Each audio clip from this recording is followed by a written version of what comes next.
What is up? What is up?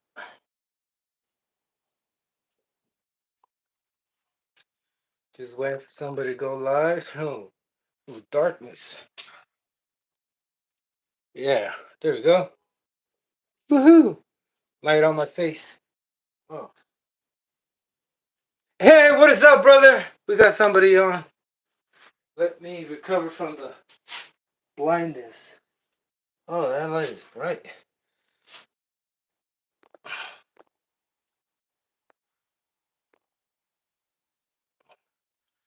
Mm-hmm.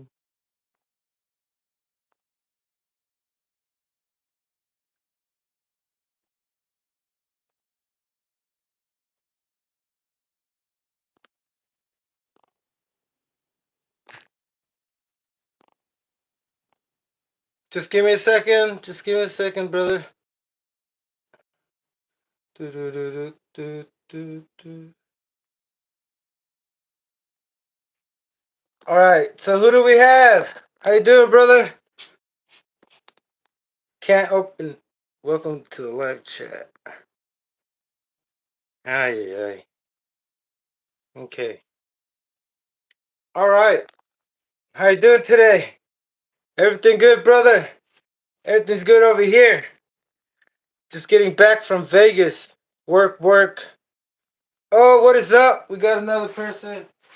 We got another brother. I'm pretty excited today. I just keep forgetting how excited I am. How's everybody doing? How you doing, brother? How's everybody doing? I'm still trying to get used to this. I'm making myself think that I'm already used to this, but I'm not. That nervousness is gonna kick in anytime, but just bear with me a little bit, brother. Oh wow, what is up? What is up, everyone? All of a sudden we have 17. How's everyone doing? What is up? What is up? Thanks for tuning in. Thanks for tuning in. Thanks for tuning in. Was that 3 times? Cool. All right, brother. Look what I got on the table, on the spot, on the spotlight. Cause I do have a spotlight. Oh man, just 1 sec.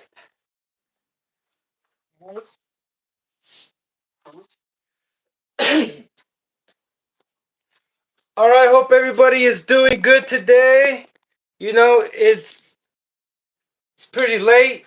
I was thinking, why wouldn't I try, doing a live in the afternoon, maybe during the night. But hey, we got some people in the house. How you doing, Connors? How you doing, brother? Revo, what is up, Revo? Pilar Mendoza, Pilar, ¿cómo estás? Or how are you doing? Smurf, how you doing, brother? Doggy Frog Dog. There's a lot of screen names I do not recognize, and I just want to say hi. It's really nice to meet you right now in my um in my channel. We can call this a channel. Man, I'm getting a little bit confused. All right, brothers. Enough of me introducing myself. I think I can move on to this Manic. Okay. First, let me introduce y'all the Manic, my build. This Manic. Like, I'm looking at it like it's my first build that I've done, where I had to position everything in the middle of the chassis, right? And I'm pretty stoked how it came out. Like, I'm not even kidding. Like, all I have to do right now, what I've done, look, check it out. It's already dirty, and I'll let you all know about where I went. But This thing had a few issues, and I want to point them out just in case. You know, like hear me out. Hear me out. Let me just tell you. A lot of people. I mean, not a lot of people. What am I talking about? Somebody did mention, hey, why would you put a single engine? You should have just kept the 36 twin, right? The 36 twin, the Manic. It comes. Let me show you.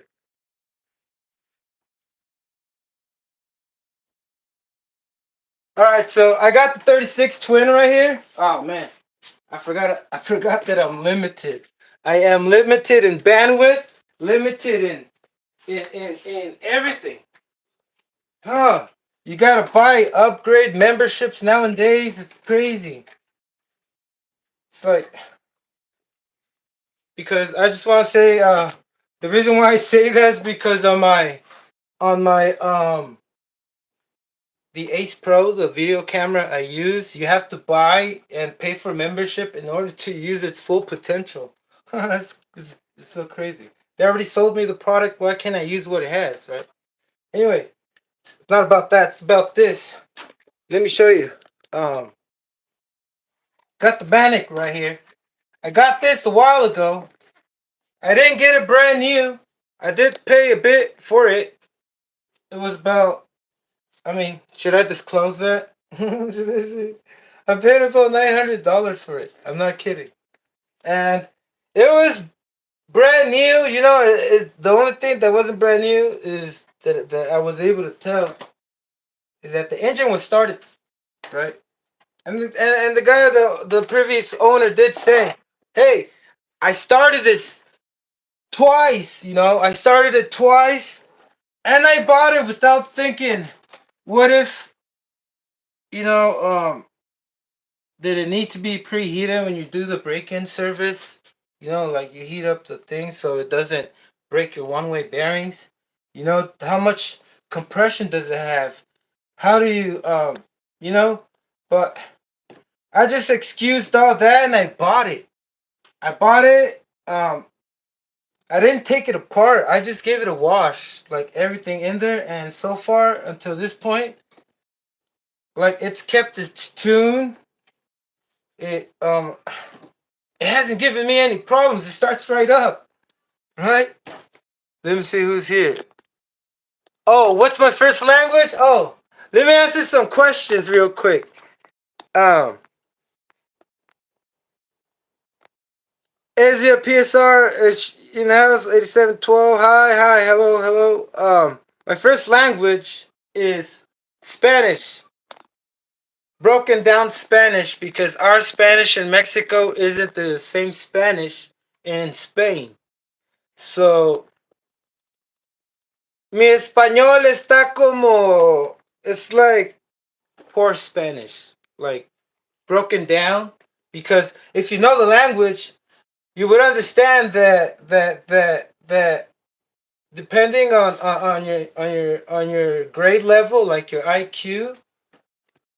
Say I don't want to get to that anyway. My my thing was Spanish. It was Spanish first, and then I came here when I was 5 years old, and I started here kindergarten, and I've been here ever since. That's it. Okay, I'm gonna tell the story of my life. All right, brother. I love nitro, and that is all. Brother, check it out. So I have a 36 twin, and I have used it, and I'm still gonna use it. I'm not babying it. I'm just being very cautious and conscious about it, you know, because this thing, um, it has limitations, right? Like it's high and how high you can jump it, how high it would land and not break a shock end or something, right? Because it is a 1/10 scale, and you're not supposed to launch this like I intend to with the other one. But let me get this out the way, you know, and just say, hey, I do have a 36 twin. And when these go out, I'm going to try and put like different small blocks on them as long as the synchro belt doesn't get ruined. And by the way, this engine Let me give you guys some details about it. But now that I'm here with this, because you might not know what it has or how does it function. Like, so you can get a really good idea, just in case you don't. Right. So you have a engine that it's separated, two separate blocks. Right. Both blocks are separated. Right. But they made a single cooling head, cylinder head for both blocks, and that is one piece together, right? Okay. Um, one of them has a back plate, and the other one has the roto start, and that's how it comes when you buy one. It comes with the roto start, right? From there, from the back where the exhaust comes out, they both have a different exhaust manifold that goes to the same canister, and they both shoot the same, not at the same time because it's timed with the timing belt. Well, they call it a synchro belt here, but it's a timing belt too because it has to be a timing belt. Also, is a synchronized belt for everything, so everything can be timed together at a degrees at its degree. So you got both engines with a different header, same manifold, and then it shoots out, and you're just supposed to have rubber grommet out, just shooting out, and that's it. Um, in the front, you have just one. You have just one carburetor, right? Slide carb. And by the way, if you want to know, these these carburetors, they're like size specific. So, I don't know if you can. I think I did have a different branded carburetor you can fit on the R18 because I believe it's the Dynamo 19 size. Yeah, the Dynamo 19 size. It's not the anyway, let me move on from the carburetor. You got the carburetor. Then on the bottom where you got the clutch bell, let me see if I get that on view. Where you have the clutch bell, the other side has the cover where it only has a pulley. The flywheel has teeth like these pulleys right here. Let me see if I get that in view right here. So you see this belt? It's the same thing on the flywheel.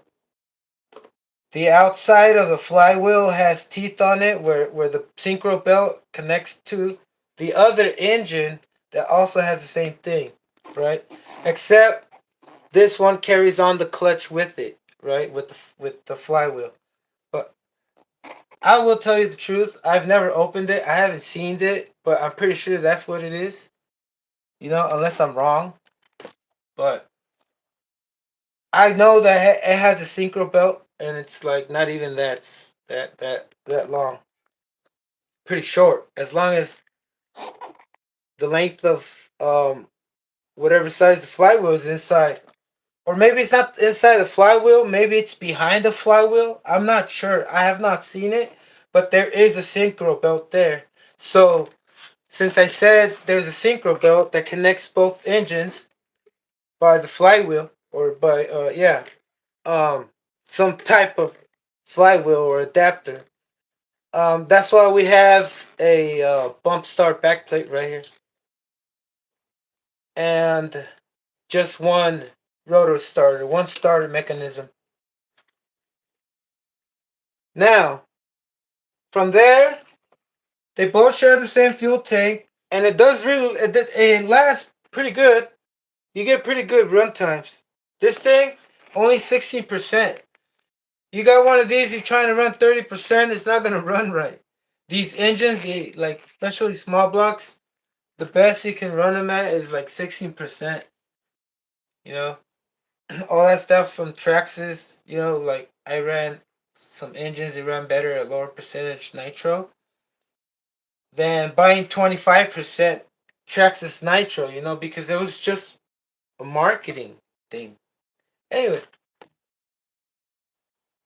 um, I believe not until some certain engines came out, like the um 3.3 maybe does benefit from 20%, but I would not know that. I don't think so. You know, I did pretty good, with the OS 21 TM with 16%. I got 71 miles an hour, and it wasn't even like a high RPM. But anyway, let me keep going. Same fuel tank, this long synchro belt, you know, pretty long. It really does it needs a tensioner. I did make one for the other one, but I'll get to the details with the other one, The gear. This gear, the 24 DP, I don't know if you know about the pitch of gears, but this one is 24 DP.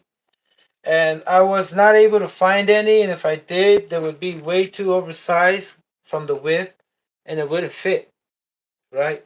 You would not be able to fit on the pulley so it can drive the front wheel drive, right? Um, they do have a pinion option, just one, like I think it's two teeth or just one tooth higher. I don't know what that would do, but I put bigger wheels on this before, and they handled pretty good. I put like some slicks on sweeps, and it did handle pretty good. They're like for the Savage, and they're pretty heavy, belted, flat chassis. You can see I I was really careful with this, Um, it didn't have a single scratch when I got it, but I'm glad it's pretty clean. The suspension is pretty good. Um, I like this thing. The battery's in the back. The receiver is one of the hardest things to get to. Every time you try to like bind this or set this up, or if you get something, you gotta like unscrew all the plates, and so you can lift it up and take off the radio box. And so there's supposed to be an access point right here where you take off this rubber coupler cap, but I don't know what would that do for me. Maybe if I set my fail safe and if I put it there right where it opens, then cool. But I don't see a point for that. I don't see a reason they should put that there. Anyway, moving on. What else is there interesting? Oh yeah, the drive shafts. They're just like the T Max except they're squared. I do not have. I don't have something I can tell you. Yeah, but it's just like the T Max. One side, but the only difference is that the male part of the axle it's metal. It's metal alloy, but the female is plastic. If you can see that right there.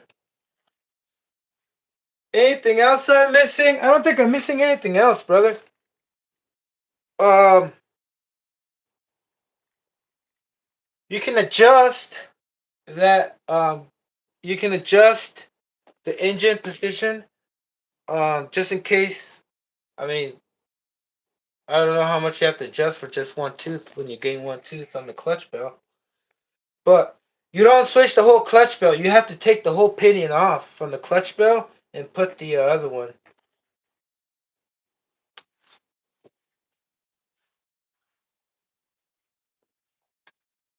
The wheels, these wheels, these wheels are pretty light. They're super light. It's like when I use this and I put different wheels, I feel like I'm gonna break the axles because these wheels are just way too light. When you put something like those sweet belted tires were savage. But it handled it. It handled it pretty good. But I didn't want to keep on doing that because when you put too much load on your wheels with the clutch bell, you're gonna like go through your clutch shoes. I mean, I'm sorry, like go through your clutch shoes real fast. Those Teflon clutch shoes. This thing has really big, huge clutch shoes, but I mean, how long would that last? Like they only wear off. They have the hardest time, and they mostly slip when they're at takeoff. But if they're slipping while you're going fast, well, there goes your clutch shoes fast. I did buy a bunch of parts, and like I did get and find the like I'm pretty sure I'm the one that got the last piston and sleeve replacement. But I got those, but I'm not thinking of putting those. I'm thinking of putting these force. I don't know if you saw these from my last video, my last live. I showed these force the one for the RS4. Right. Point 21s. They're almost point 21s. 3.4. 3.46. So they're almost 3.5. They're a little bit bigger than 3.3. And I'm sure they'll fit there if that synchro belt still works and if I get these out on time before anything else that I don't have to replace. Because on the Schumacher store, they got a lot of parts for this, but they don't have that synchro belt. That's it. As soon as the synchro belt goes out, I don't know what I'm gonna do. You know, um, because like the casing, it would like to modify and make this work after you can't find the synchro belt. I don't know the things you're gonna have to go through, but it's not gonna be easy. It can be done. That's not what I want to talk about today. Really, why am I talking? Okay, so what do I want to say next about this? Let me see if I have any questions out here. How's everyone doing so far?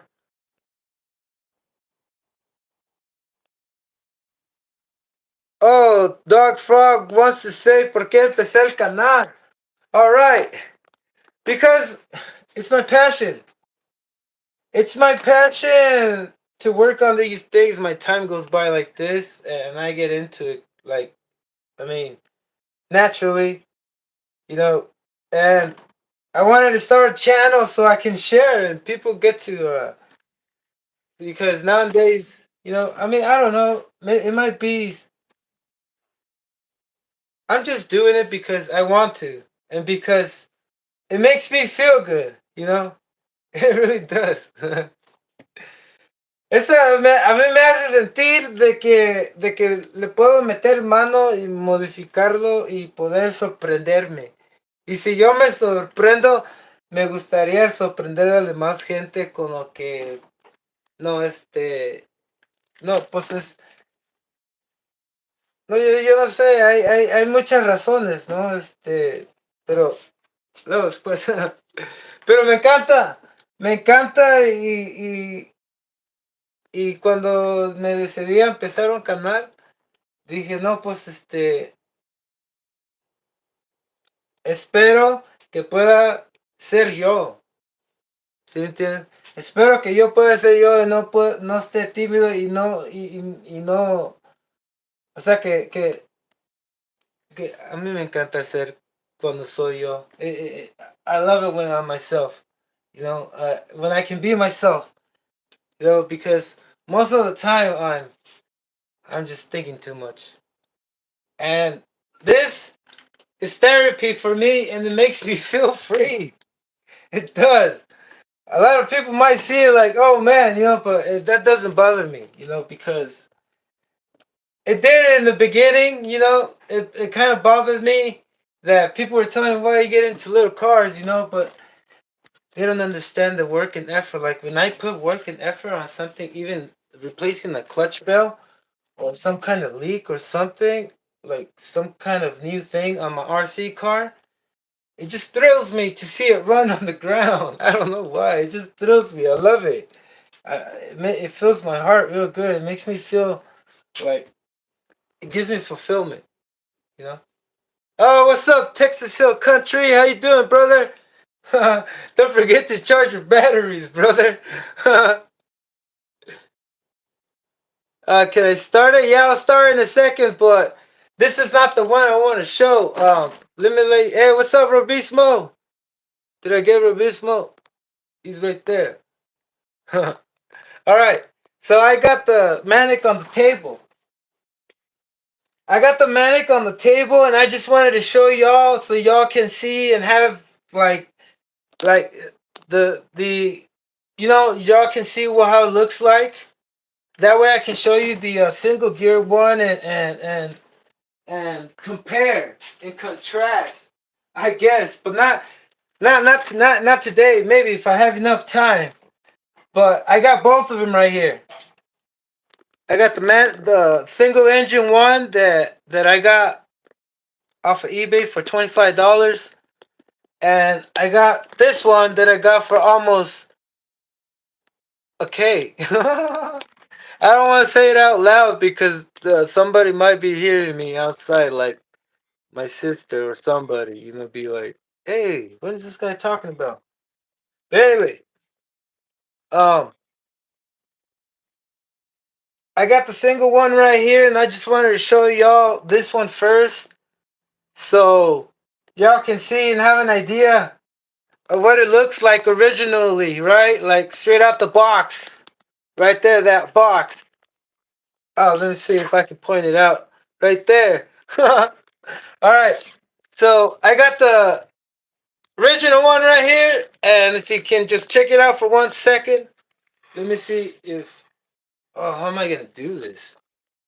All right, yeah, there we go. Okay,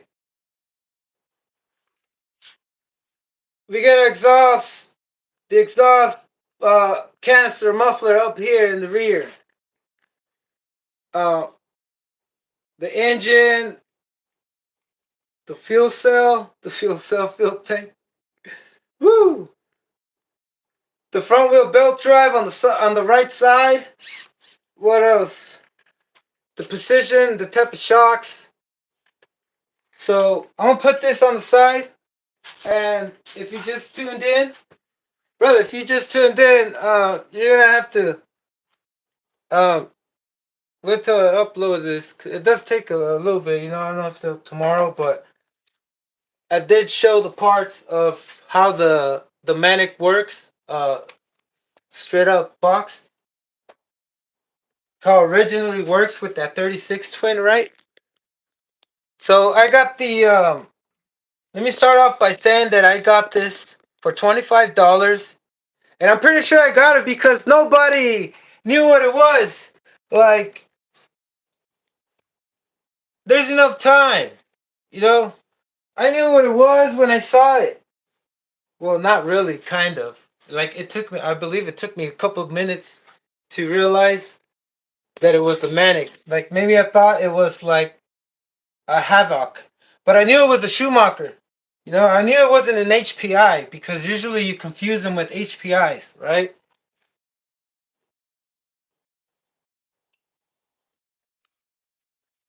So I found this and I bid it and I waited, and there was only one more other guy that bid it, and then it was like I put 25 and I risked it. That's why I'm saying this is meant to be for me. It was meant to be for me to experience because, like, usually when you bid, you get outbid again. Like, if you don't stay on point when the auction is going to be over, and bam, somebody wins, right? But this one, nobody bidded. Like, there was only like 4 bids.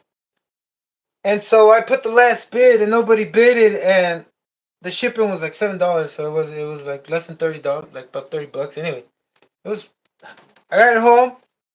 It didn't have absolutely nothing on the chassis except the belt crank steering, the the pulleys, no belt, nothing else.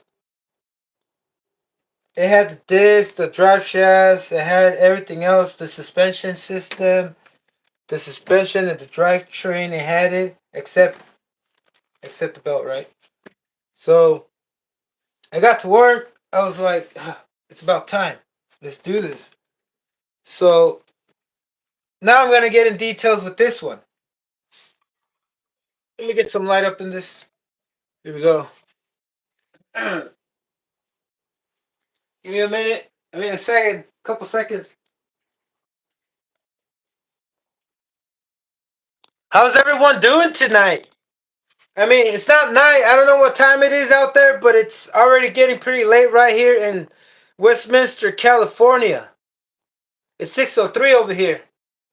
And yeah, it's getting dark. It's already dark. So how y'all doing tonight? I hope y'all doing great. I hope you have a night full of wonders. Yeah. Okay.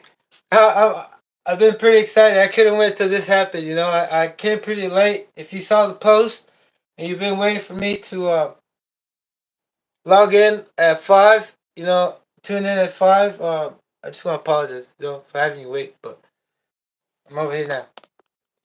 And I'm glad I'm here right now because right now it's about to go down, brother. I'm about to do the build breakdown. I've been trying to figure out what to name my live, right? I didn't know what to put. Like I was trying to figure out, hey, how am I going to describe?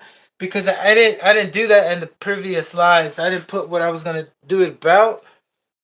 Or maybe I did. I can't remember. But anyway, this one I was like, what am I going to do? Uh, I don't know. Just put details. So I'm going to give y'all details about this. So everything was empty. Everything was empty. Had no pipe, no this, no engine, no powertrain, no servos, no what you call these push rods, links, steering links. No, none of that. Only the drivetrain. I got it, stored it. Now it's here in front of me, built, and I did a couple modifications to it already.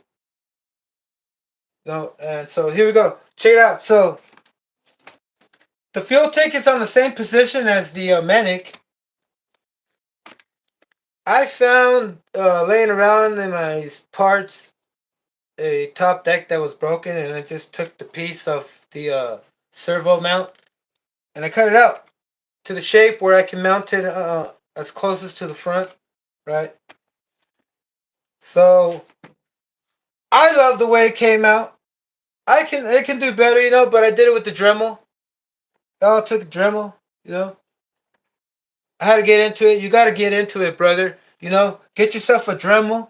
Get yourself something to Dremel this stuff with. Because 2 millimeter thickness carbon fiber is not that difficult to Dremel. Like the edges around, kind of like. Let me see if I can show you. Like the edges around, if you wanted to get a shape, if you want to cut it, make room right there. Because I did have to reshape everything in the perimeter or exterior or whatever the surrounded around it.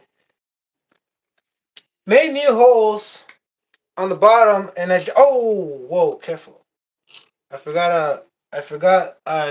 took the screws off the engine mount. I made new holes, and I did put it flush.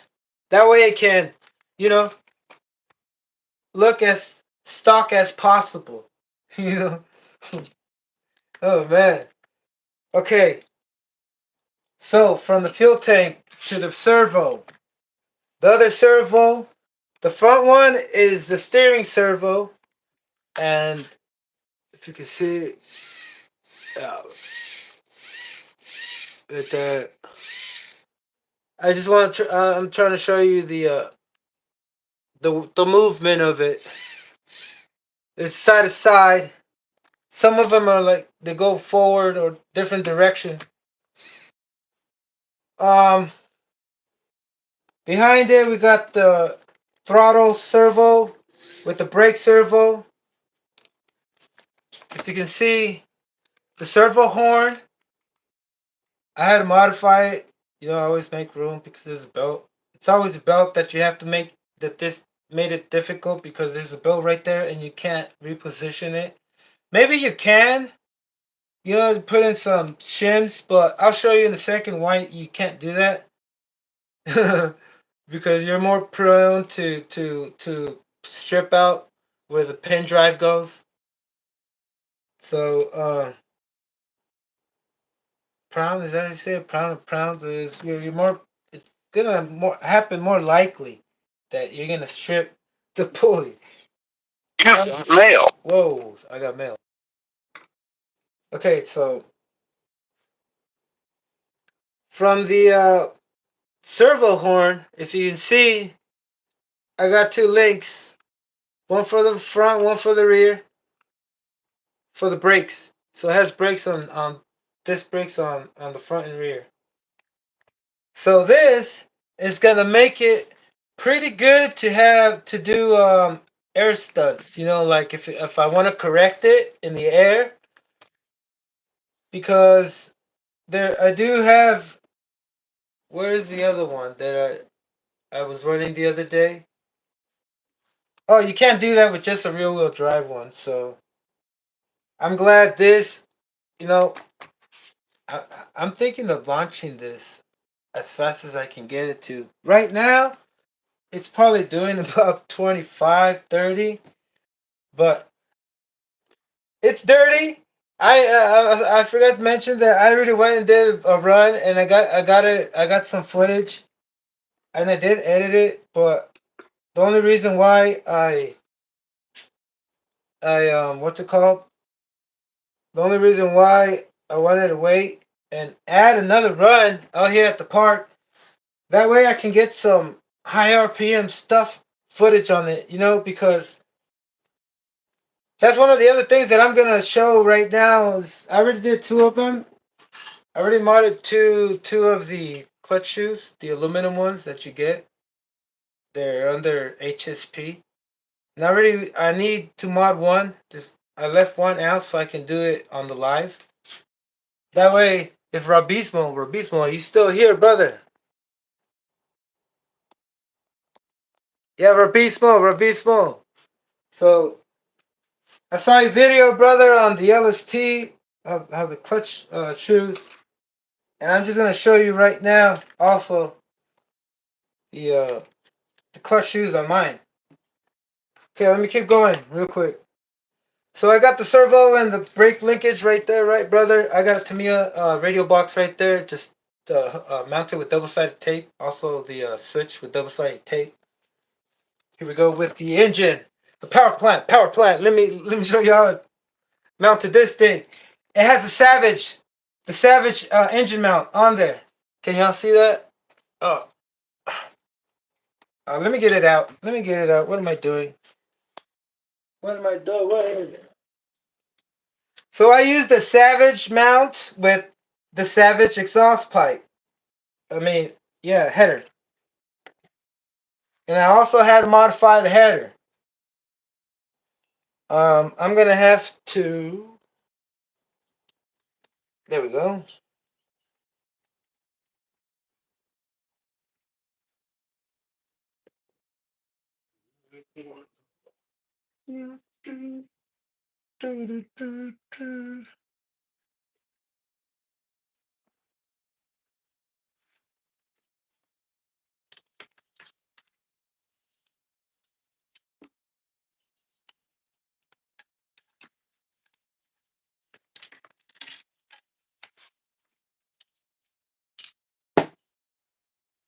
All right, check it out. Check it out. So I got the Savage engine mount. This one's the Offnut 28. Oh, I don't know if y'all seen this Offnut 28. The it has some fangs on it, and if you know, or what I know is that the one that has a C on the engine case, this one doesn't have it. But usually if there's a B or a C on it, it's like the but this one, because I seen a regular 28 and it's not like this sleeve. The sleeve is and the sleeve this one has, they're not the same. This one is like more like modded from factory. Anyway, all right, here we go. So I got mount right there. The exhaust pipe. Oh, I didn't want to do that. I'm gonna have to use another one. All right. The exhaust pipe is from a Savage, and it's supposed to be oriented like this, and it has the things to put your spring right here to hook up. Where'd it go? To hook up your spring for your header, right? I shaved it off, and I put one of these things that you can get from Offna engines. You know that just go over the thing, and luckily it was the same diameter, and it fits like snug fit. You know, there's no little bit of play. But that doesn't matter. That's not gonna do anything for it. But as long as it's holding and I can orient it any direction, that's what I was looking for, right? So now I can orient it, and also there isn't any gap here. I tried my best. I used this header. I didn't modify this one, but I did cut one from an Offna. You know, nobody uses. They don't even sell rubber the rubber things for the Offna. You know these rubbers you have for like the Twin Titan. They're so wide. I mean, I had to use like a water hose from a motorcycle. I don't know what I used, but I had to use something else that wasn't silicone. Okay, I made sure I cut it so there's no gap or space that the ends of these pipes are touching. They're as close as possible. You know, first I started with like 3 pieces. I'm not even kidding. And then I got a bunch of them cut. I got a bunch of them cut. Not all of them, but see, I cut one of these really huge ones. You can't get those damn um, exhaust silicone couplers or whatever you call those. See, I cut a bunch of them, but I'm still gonna use them because most of my builds are gonna be modified, and none of them, absolutely none of them. I mean, I already have the ones that I need. All these are just spares that I can just throw away or something. You know, because I did go a little bit crazy with those auctions back in the time, like a couple years ago. Anyway, moving on. Okay, from that point, this pipe is a Saiz. It doesn't have a chamber in it. It's just empty in there. Um, one good thing about it. Let me take one out. See how it's like also like a pipe you can remove? Like it's just the cover. I don't know what they call those. You know, they used to make fun of BMWs that when they realized that those weren't exhaust pipes, they were just for show. Okay, this is seal pipe. Anybody know for what type? Maybe an OS 21. They made it for that, or maybe for a .18 something. I don't think it was for an 18. But anyway, the pipe, the exit pipe right there. You see that? I increased the diameter right there. I did it really carefully with my drill, with my hand drill. My freaking, where is it at? Oh, it's over there hiding. It's embarrassed. Oh man, he's like, anyway, doesn't want to be on camera. Check it out. Uh, so I increased both of sides. I'm so lucky. Like when I finished doing it with the hand drill and device, oh, it just felt so good that I didn't destroy it because it's so easy to go and start it off quick. But you know what I did? I used one of these. Let me show you real quick. Um,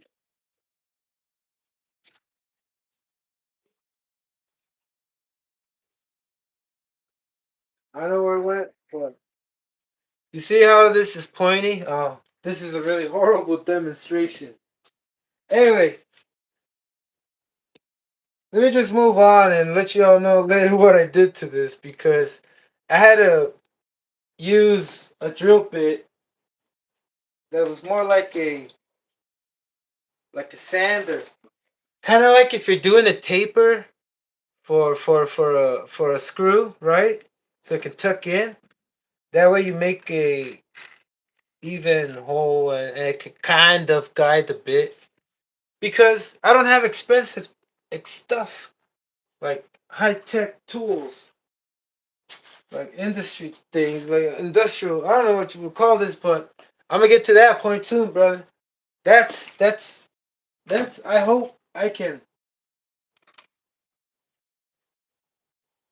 do what I want because this is what I want to do. You know, I want to find ways how to make this more easier for me so I can, advance more and faster because the only thing keeping me behind is trying to figure everything out and trying to make everything that I need by hand. And it's not much. It just takes a lot of grinding or sanding or whatnot, but it's not difficult. It's just time consuming. And also, videos are time consuming.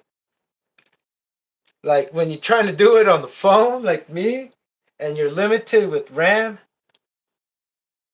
and speed and whatnot, whatever. So I, it sounded pretty good. If you saw that the short, I like the way it sounds, and it's not so loud and it's not so obnoxious and it's not so restrictive. It sounds pretty good. Like I'm not even kidding. Like this thing, I thought it was gonna be horrible, like a bad thing. I have a different one that I tried to try out, but they're a little bit smaller, and I wanted to use the other one I have. I wanted to use one of these, you know, but then they're gonna make my stuff run to lean. By the way, I can't wait till I build my Savage 5T. I'm moving on.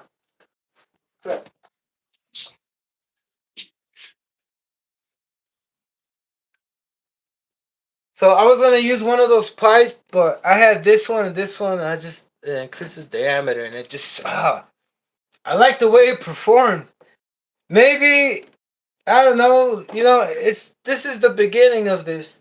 And talking about the beginning, like I really don't like. I want to try to get to all my Schumachers. Like I want to announce and let y'all know that it's gonna be Schumacher season. In other words, in short terms, like I'm gonna go with the Manic, then do everything I can do with it and do a really good video, because I'm trying to use also this platform to break in engines because it's single geared and well, not really. I don't know what I'm talking about, but I want to do a lot of things with this. That's why I got this. And one of the first things I want to do is remove these aluminum arms and put them put them on the other one. Because like this thing is already dirty if you can tell, brother. I I already took a bashing to a construction zone, man, and it came back pretty bad. Like not broken, but it came back with like a bunch of defects, right? That I had to fix. Well, not defects, some things that I needed. Kind of like a belt tensioner that it didn't have when I took it. The belt kept popping out. Because so many rocks. My pull start. My pull start was not was shutting off my switch. Like I was like, what the? Come on, brother. Like I was like, come on. So I gotta orient this a different direction or something, make it shorter. Or I'm not sure. I'm just gonna go with roto start. Why not? The only reason why I use this is because this engine, the pull start shaft, mechanism is it's pretty old and worn out. So even if you put a one-way bearing on it, it's gonna slip. Like right now, it's not slipping. But as soon as I heat it up and I put the damn thing, it starts. See, it starts slipping. So there's nothing you can do if you put a brand new one. You got to put a brand new starter shaft. That's what I believe because it's already like worn down a little. It gives it a hard time grabbing on. Um, okay, so the engine. Uh, what was I talking about? I want to also launch it in the air, but first I gotta take those wheels, the wheels off. The wheels. What am I talking about? The arms, the aluminum arms, suspension arms off, and put them on this one. You know, I was thinking of repairing them, taking them, like putting some work. I don't know what I'm gonna do, but I want to make them look good. You know, and I want to put it away because I really don't want to use it. I don't know what I'm thinking. Or maybe I do. You know, because if I don't use it, I'm never gonna end up using it. If I want to use it, I don't know. This is complicated. Let me continue on with repairing this thing. So I already told you what's on this chassis. Nope. There's still more left. I just saw some stuff that I missed out, brother. Check it out. I got Savage parts. I got Serpent parts. Tamiya parts. I got, I don't know, maybe uh, I don't know what that came from. T Max parts. I got, what else do I have? Yeah, I think that's it. I thought I was gonna bust out a big old list, brother. Oh man, check it. Check it out. So I got T Max 3.3 shocks. And by the way, they're both different size, like the drag slash, or like the drag slash. You know how the suspension, the shocks are different. They're shorter on the front and they're longer in the rear. But it holds up to that. But you're not supposed to jump this like a savage. You know, you're supposed to take it real easy. All right, let me check who's tuned in. What is up, everyone? What is up? Nitro Addiction, how you doing, brother? Yeah, cleaning the one-way bearing. Yeah, brother. You do that, and it still slip. It'll still slip because I realized, or you can put a brand new one-way bearing, and it'll still slip. All right. All right, yeah, it's still slip because it's worn out. The starter shaft is worn out, and I'm pretty sure that's what it is. Because you gotta understand, the starter shaft is spinning, or it's not, because it has that pin on there. But let me think about this. No, you can still wear it out when you starting it. Yep, when you starting it, trying to start it. Every time you start it, and when it grabs on the molecular level, there is a wear. You know, there is a slippage in the wear every time. Like if you're grinding it off slowly. You know, that's my what I think. Secondhand RC, what is up, brother? Just saw you in live chat.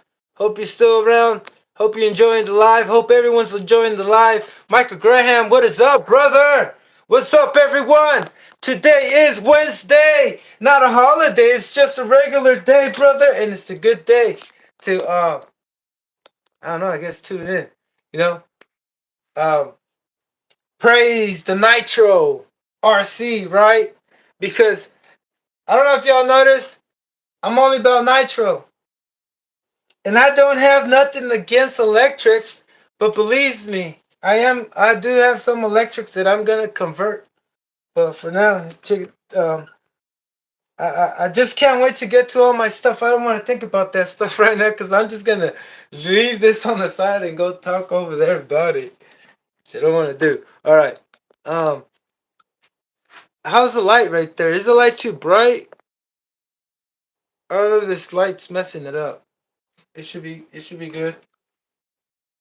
Alrighty, alrighty. Oh, let me give you some pointers, brother. Let me give you some pointers. You might know this, you might not, but check out my fuel lines. One thing I always do and I want to do is always keep my fuel line, the one that goes to the carburetor, clear.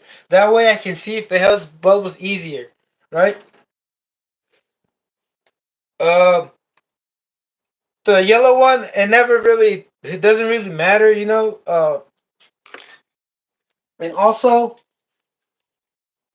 if you ever have a pipe that is oriented that way, like that, upwards, you know, that goes up,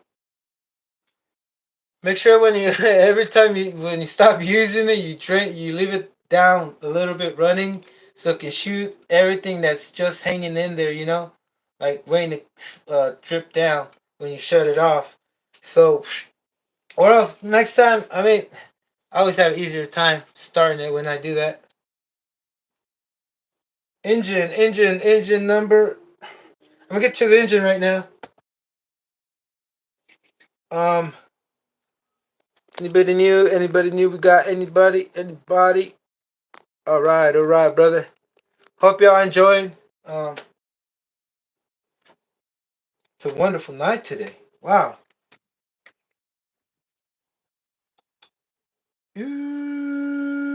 Where anything else I have to mention from? Oh yeah, the wheels. Check it out, the wheels. I got some 1/8 scale wheels right here, buggy wheels. I thought I had some muggy wheels. I do have the Kyosho ST, which is a 1/7 scale buggy, and the wheels are bigger like a monster truck, but they don't fit. Those are like 24 millimeter hex. Hex drives with the 4 millimeter, I think it's 3 millimeter nut. But anyway, it's crazy. It's crazy how I did that. No, it's not a 14 like this one. This one, luckily, they did this like this, not like not like the big six or the what is it, the XTR? Oh, those are horrible drive pins. Horrible. They're not even drive pins, brother. I can't wait to show you all those. For those who, if you haven't seen, like, you gotta understand, just like Rabismo said, these people, they went like full plan obsolete stuff, you know? Like, they never intended to design the way you drive some Schumachers, like on their drive hubs. They weren't intended to not last for more than whatever, but you use it nowadays, you can't even use the original engine because you strip it out. The It's already brittle from the fuel dripping on plastic. I'll show you all that later. But luckily, these are more robust because even though I'm sure there's some plastic in there that can be brittle and break, like like the end right there. Where's my? But what I'm trying to say, in other words, this thing isn't so tough, brother. That 36 twin does not give it so much. You would say so much because y'all seen that spur gear? Have you seen the spur gear, brother? You seen the spur gear, and have you seen how fast it goes? Does it say how fast? Let me see if it says how fast it goes. Does it say how fast it goes? I don't think it says how fast it goes. But I'll tell you this though. That's a huge That's a huge spur gear, brother, right there. That thing's huge. 72 tooth. Huge. Oh, man. Brother. Whoa. I'm like, how fast? Brother, we're going to find out soon. I did a video last time, but I did not record the speeds. I'm pretty sure they're under 30, brother. They're under 30. They're under 30. I do have another pinion, like I was saying earlier, that you just take the pinion off the clutch shoe, just like the serpent clutch shoes. You take the pinion off the clutch shoe, and then you put the other one. You know, and that one has an 11 tooth or 12 tooth, but the other one's like two tooth more, I believe, or maybe just one. But it's this this is the perfect platform because it's not like a buggy. It's not huge. It's small. The amount of space you have for a buggy available, you would have more space for this, and it's kind of like the same experience. When I was using this over there at the construction zone, this thing handled like a buggy, like it went like it had so much tire spin, and I just realized my tires threads are not all the same, but it had pretty good like acceleration and speed and acceleration ratio or bias. Oh, I don't know how to say it right now, man. I'm thinking too much. Like the acceleration and the speed was pretty good. You know, it was good and comfortable around your area because, like, if you're not trying to take it too far and you're just trying to make a little cool, experience like a little cool, hoonigan, or I don't know what you call it, bashing. There you go, bashing. Have a little cool bash around you. It's perfect. You know, the wheels. I think they're pretty small. Not too small. What am I talking about? Come on. It's a 110 scale.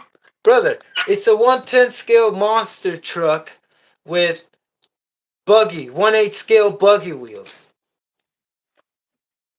You know what I mean? A little longer than the HPI MT. Just a little longer, maybe a little wider, but a little bit beefier. But it's not that big. You know, it's not that big. Brother, it's not that like a T Max, a little bit smaller than the T Max, maybe like the T Max 1.5, 2.5, but it's small, right? And with that 28 that it had on with this one, it was pretty crazy. It had pretty good power, brother. I'm just starting off with this. Let me show you what I have next coming. Let me just give you a quick peek. I'm not even gonna tell you what engine it is, brother, because look, I'm not here to show off, I'm just here to let you know that I'm not going all out right away because I'm in it for a minute. You know what I'm saying? I'm not here just to come by and say hi. I'm here to fucking stay because I represent Nitro, brother. I am Nitro and you are my brother, brother. You know what I mean? So we're in it together and it's marvelous. Check it out. Like I want to put a 46 on this, but only if the pins can handle it, because if it can't handle it, I want to see its breaking point, because the pins are not like the Schumacher Fusion or the Menace, like 1.5 millimeters. This one is like the Savage pin, kind of. I believe, I'm pretty sure, maybe 2 millimeters, maybe a little bit bigger, but you can always get something more like that can hold, But then where is the maximum threshold? I mean, what is the maximum? How much torque can I give this, and how much speed can I get out of it? That is what I want to find out because that 36 twin is badass. It's awesome. Synchro belt. I mean, it's like kind of saying, hey, it's it's not reliable. It's not. I mean, not reliable. It's not gonna last you long, because I was mentioning that it's kind of like a planned obsolete. You just get, like they say, RCs when you buy an RTR. It's just for it comes just so it can get you started. With the remote and everything. That's the excuse to give you, but it shouldn't be that bad. It shouldn't be like it shouldn't get you to the point where if you just drop it accidentally, you freaking break the knob or something on a button or something. You know what I mean? It's crazy. But anyway, that's someone's fault, right? But then you got when you want to run it, you don't put nothing else. You just ride it run. You you you and drive it like that right out the box, and then you start getting problems. Like once you start pushing it a lot, or if it ages. Like I could say, if it ages, the like nowadays, if you buy something, it's gonna break because it's brittle, because the plastic is already old and it's been exposed to to the fuel, because the fuel does break down plastic, and it does some kind of over time. It's not gonna do anything. It's brand new. I wouldn't know, but nowadays, like if I would have known, I'm not complaining that I bought it used, but I'm just glad that I got to the point where I can say, okay, I can't be buying used RCs. You're better off like buying it brand new. Kind of like I'm giving an example like the Manic. You know, I'm not. This does not include a T Max. A Manic. You got to be very careful. There are certain RCs. Like I was thinking of buying a VTEC. There's one for like $800, but then I saw it. And it does look like the everything else. Especially the one-way bearings for the front wheel drive. Oh, it's crazy. Um, I got everything. Buggy wheels, they run good. I'm gonna put something else. I couldn't fit the Savage wheels. I couldn't fit T Max wheels. I couldn't fit my sweep wheels.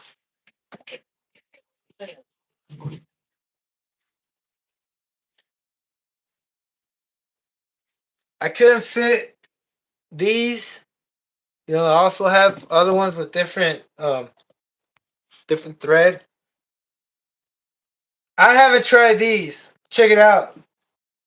The only reason why they don't fit is because the drive hub.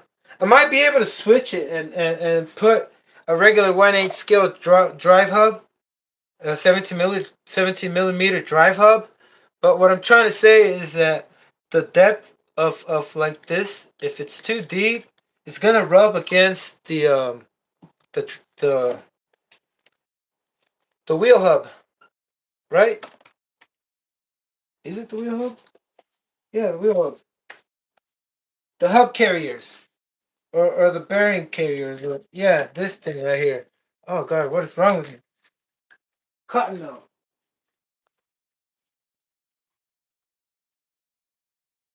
Excuse me. Give me a sec.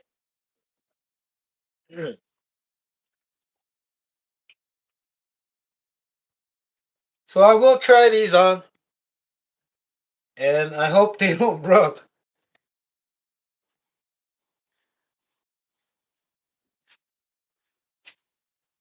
All right, all right. So I think I got everything, and everything indeed I did get. Hopefully, because if not, I'm gonna be posting it. Hey, I forgot this, brother. Check it out. Like last video, I couldn't get the crankshaft out. Oh man. Ooh okay, so yeah, y'all saw this. I'm gonna put this on the side. By the way, if you didn't hear me say that I already recorded the video for this, I'm gonna finish repairing it here. Hopefully, it doesn't take me all night.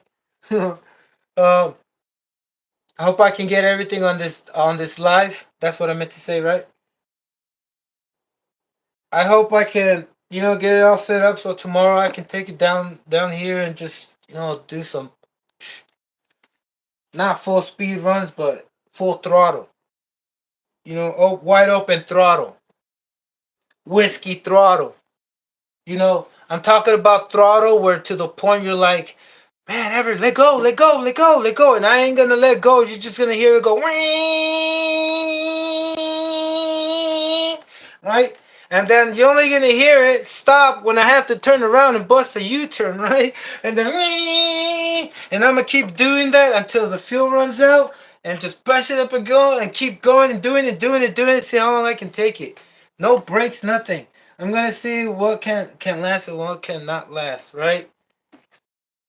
And I think I've been thinking of putting like some better grip tires, which I don't have. Maybe putting the original Manic wheels. But no, no, I'm just gonna just keep these on. So yeah, that's my plan of doing it tomorrow. So let's get to it, brother. Let me do this because it's a bit of a process. All right, so I think I'm just gonna stop japping. Give me a sec. I need to take a break. I need to use a not a break. I'll be right back.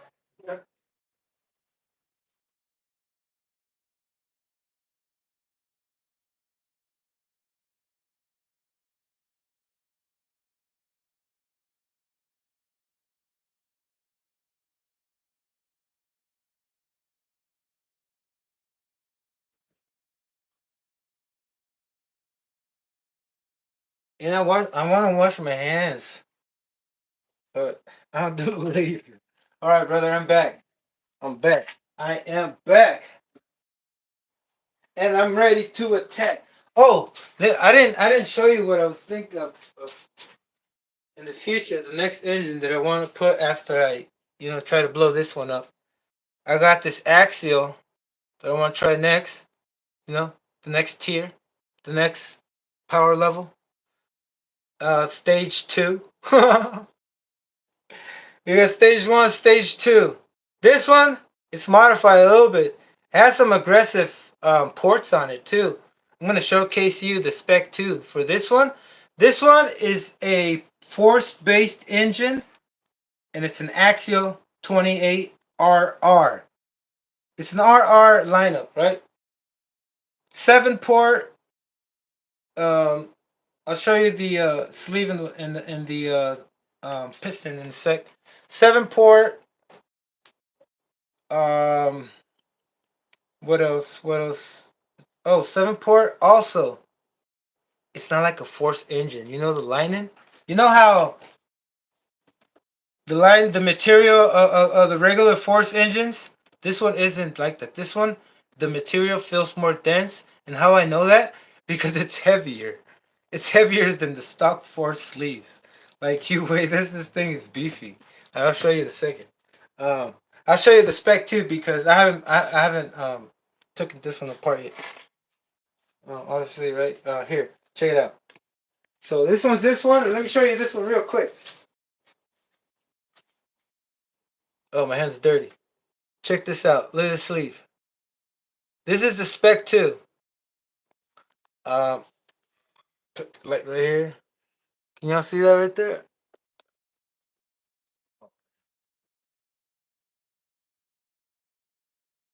You can skip this up. All right, a little walk around. This is the front port. This is the intake port. Look, and there's a huge piece missing right there.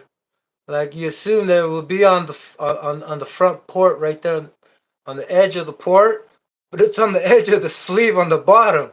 You know, to I guess provide more fuel, better fuel, air and fuel because it has the port plus two. I guess that's what you can call it. I'm not very sure, but the port has two front ports and then the side ports they have to be like transport port. I'm not really sure like what's going on here, but I'm pretty sure. I'm pretty close, right? So you got a 3 port front. Could be the intake port, and then these side ones are the transfer ports. And then you got one big huge exhaust port. Oh man, I hope y'all can see that. I can't see it because I can't tell if I'm showing it right because it's light. Let me see. Give me a sec. I want to make sure you probably already saw and got a good look of it, but I can't. All right, here we go. There we go. There we go. Finally. Oh. How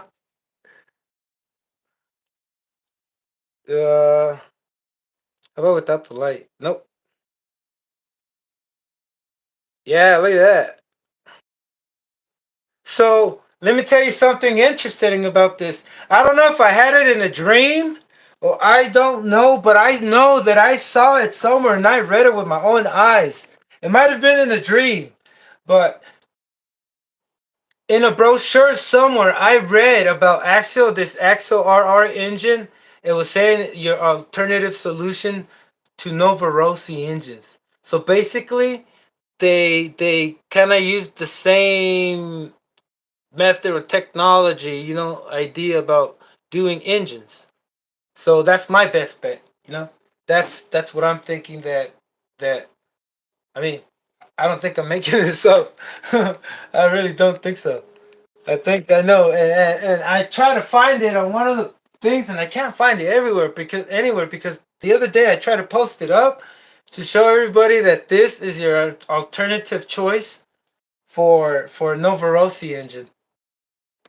And check out. Look, it doesn't it look kind of like a Novarosi connecting rod? Also, oh man, is this even? Should I even do this? Oh, hold on, give me a sec. Yeah. So you see that dome? It has an inner dome, has an inverted dome. Call it Hemi, but it looks more like a freaking crater, kind of like what the government does when they blow up A bombs on the ground. It causes a big old right there. You see that? That's supposed to like give it a more concentrated boom on the piston.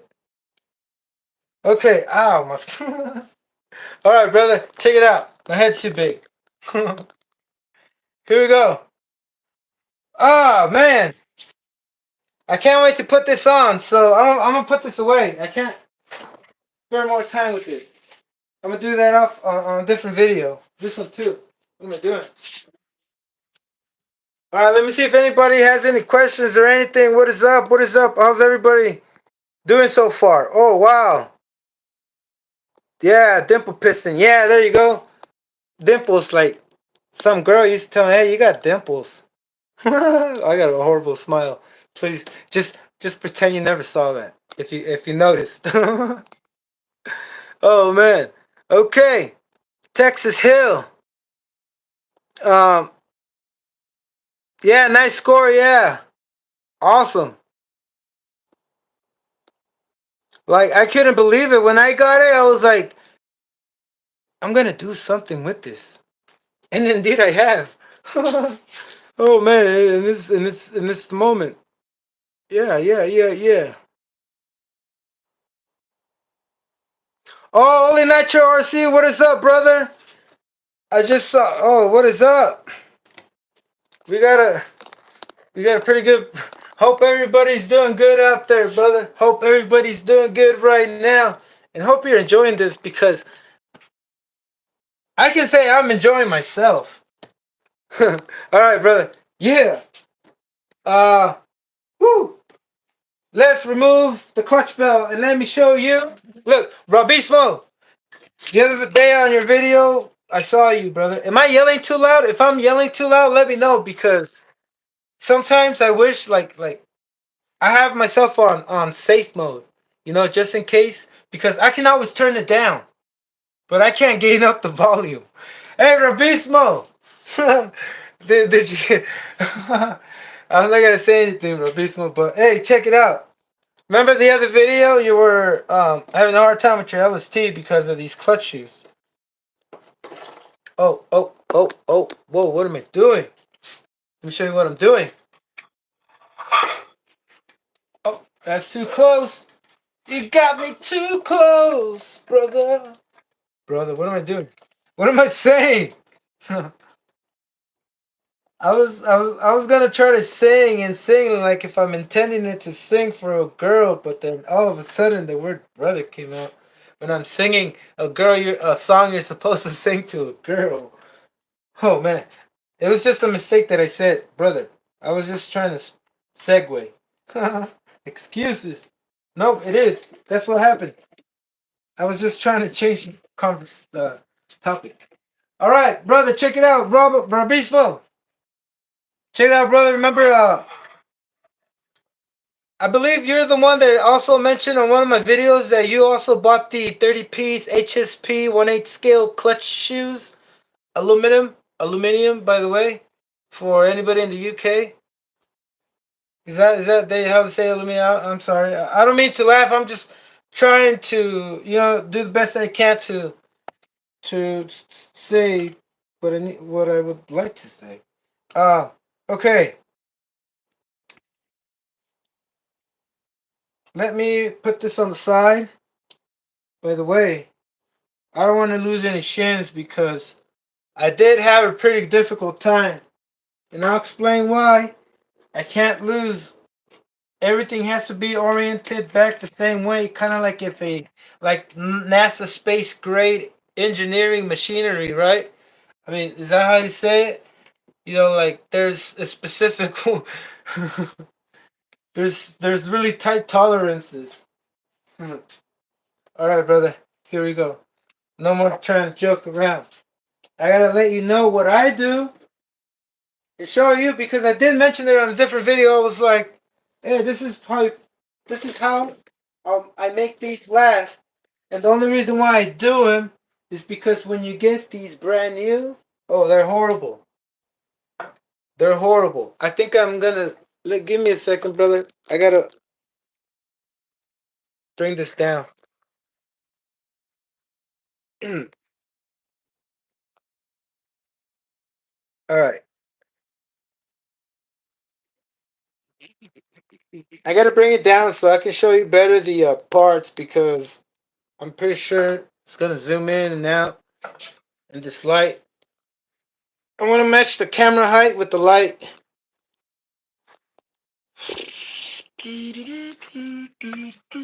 Am I too low? No.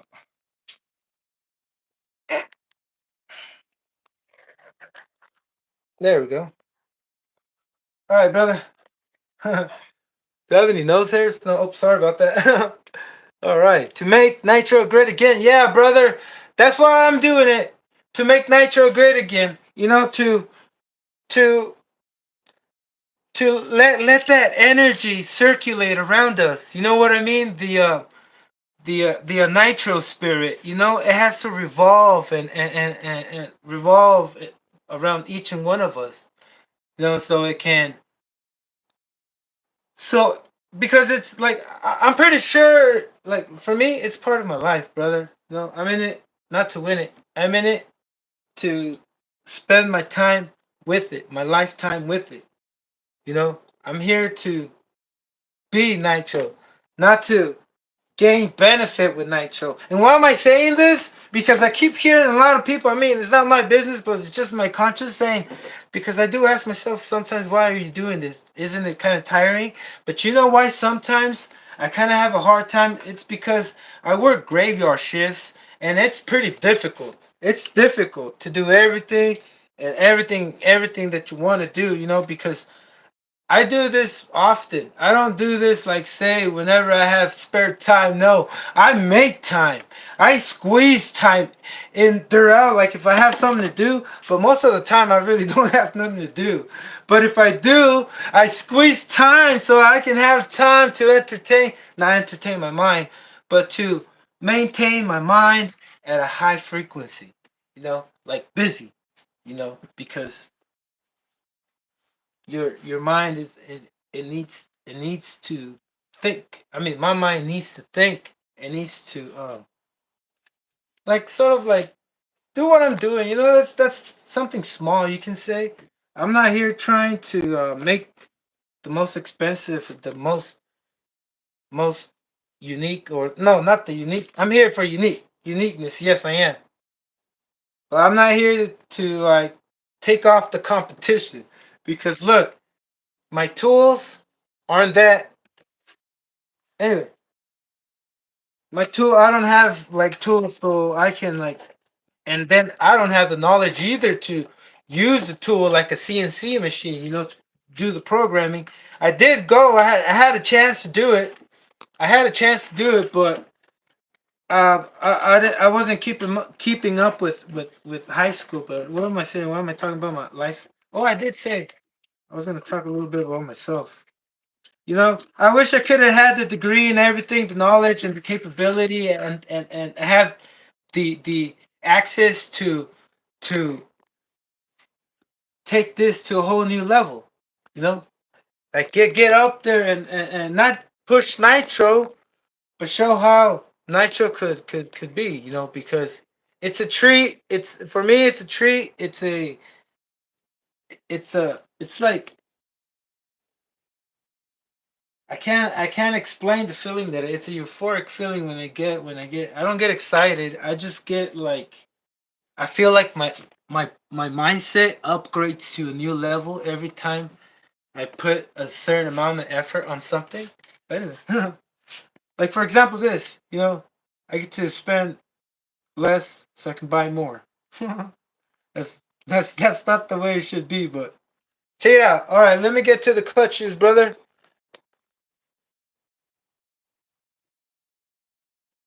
Ow, man, I keep bumping my head on this damn thing. Oh man. Yeah. All right, we got the spotlight. Oh, back more. All right, here we go. Is this good?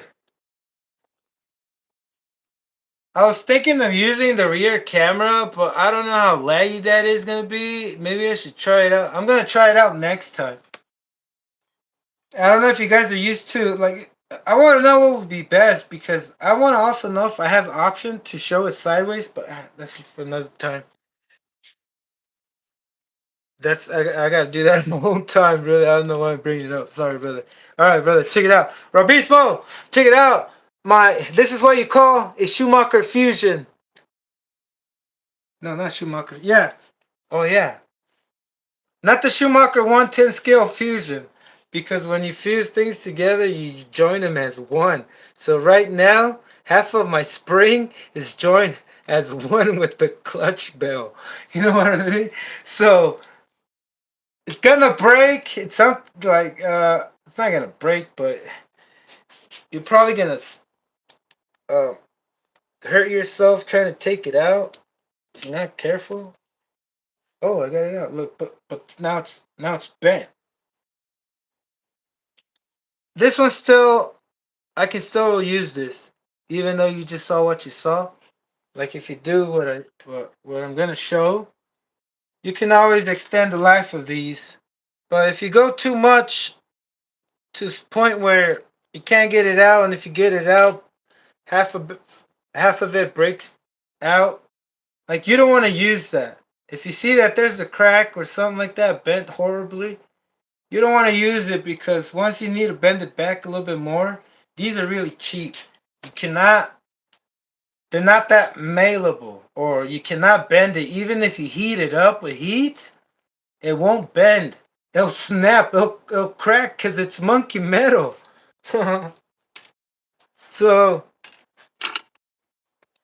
maybe if you heat it up to a certain temperature, like when it's freaking glowing red, it won't break. But I try heating these up a lot, and it didn't work. It broke easier. Oh Jesus, it's great.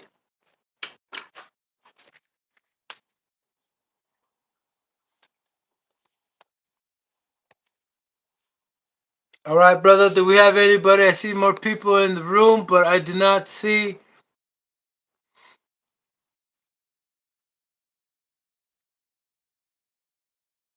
Mm,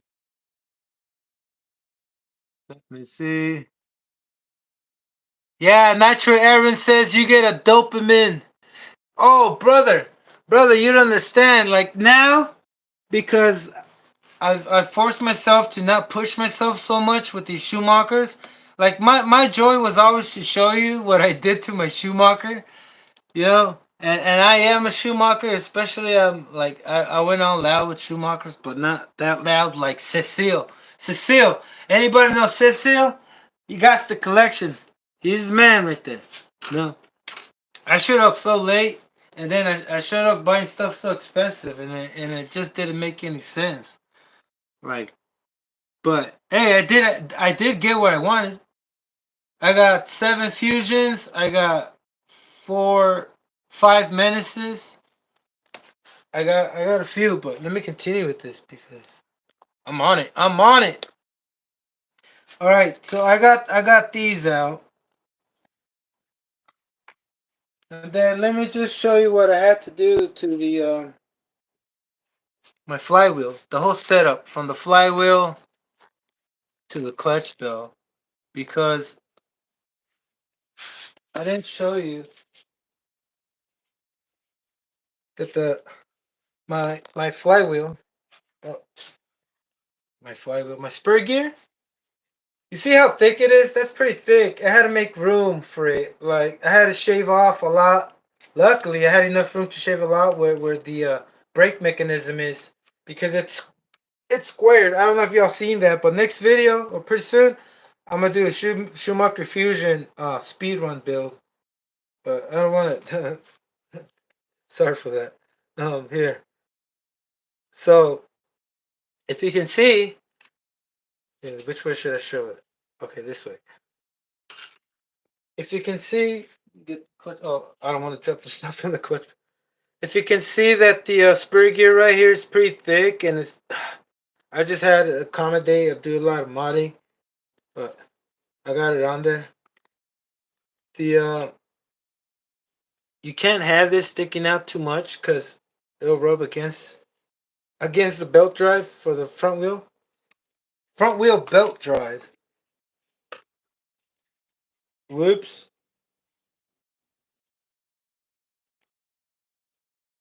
So it took me a minute to it was just on fitting it and taking it off and putting back on, taking it off, putting it back on. It took. All right, brother. Sorry about that again. Here we go. Like I said, there were really tight tolerances, for this whole engine setup, because the original spur gear it's just closer out in here. But I am going to try. I got a serpent like the I got 6 millimeter adapters. No, they're 5 millimeters. 5 millimeter adapters. You can that one's a 5 millimeter pinion, but I have an adapter for the Savage gears and Serpent gears.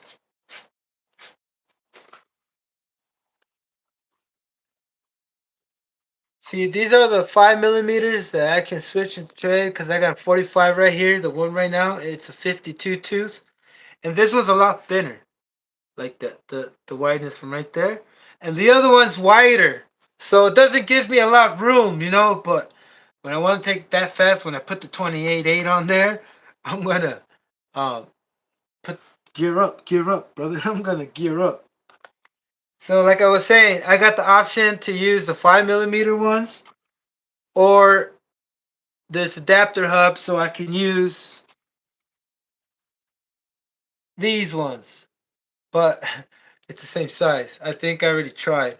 And I think I didn't want to use this because it doesn't fit. It doesn't fit, brother. Oh, man.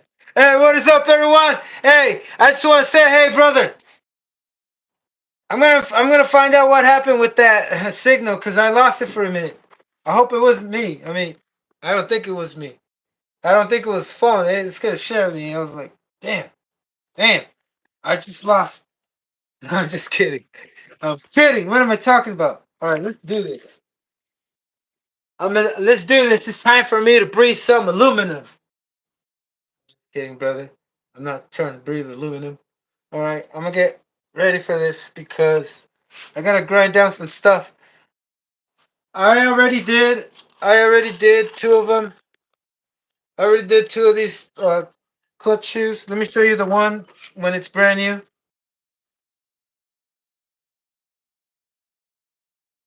Um, you see, it's almost to the surface, like the spring. The spring, when you tuck it in its groove, it's almost flush and it's almost even to the thing. So it doesn't give you a lot of room to. I mean, come on, you know. What do we have here? Okay. All right. No questions. I can continue.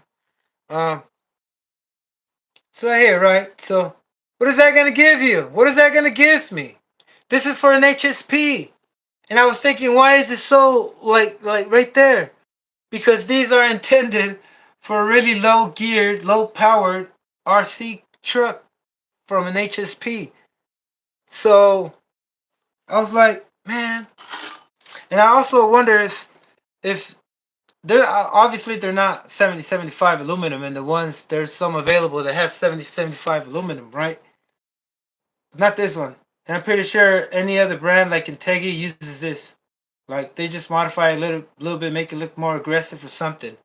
But I can show you one now, pull it out. But yeah, I know what I'm talking about. Uh, they mod it and they cut more, and they basically they get it from the same source. You know what I'm saying? So what I do is I just increase the deepness of it with the Dremel, right? And I use this one.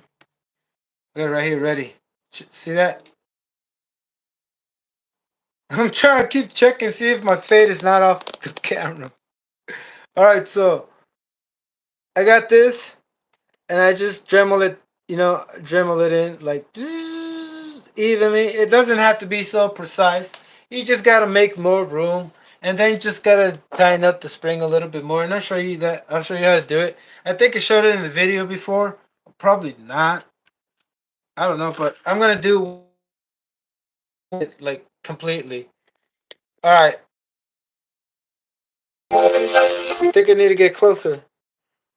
I think it's fine right there, right? You get. I'm gonna have to excuse my dirty towel because this one is to catch all the to catch all the metal dust that doesn't fly on my face or my eyes.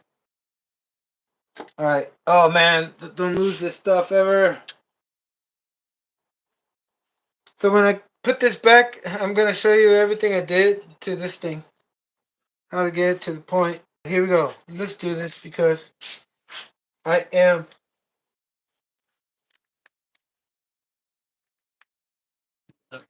Here we go.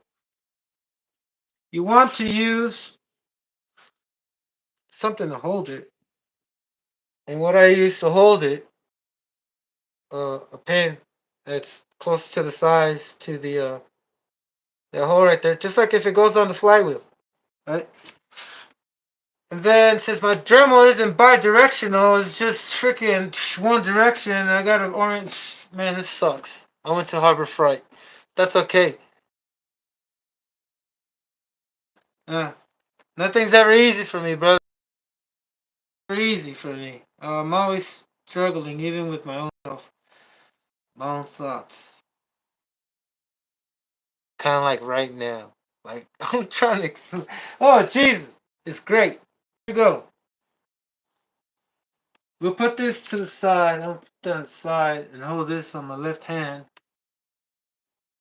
and then start this. First, let me make some room. Oh, okay.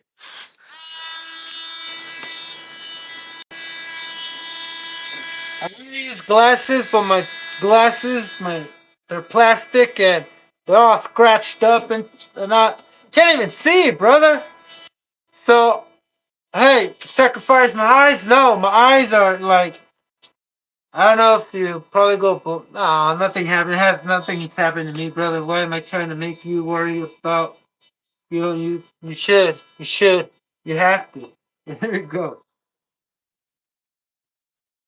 Make sure you don't when you do this. If you do this, make sure you don't use a wheel that it's thicker than the slit or the notch or slit of the clutch shoe, and that will because if you do, I mean, I don't know how that would do. It'd probably be a lot more like loose, or give it more room for it to like wingle around. Or I don't know. You just want to have it placed right. You want to have it placed so it doesn't slide up. All right.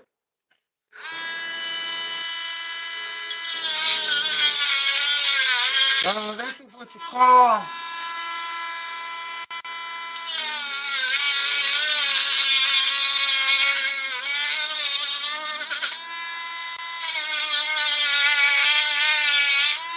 I'm pretty nervous. Let me get comfortable. I still suck. I'm not giving out excuses. I just know that this is not the way that I do this. I'm more like a jewelry guy. You know, like if I'm in a jewel, not doing nails, but more like a jewelry guy. You know, doing some customization or a pen or bracelet. Pendant and bracelet.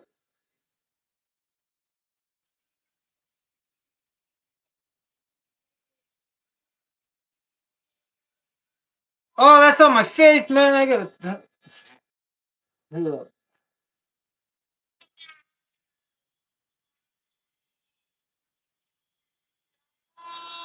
I don't think I ever recall holding it like that.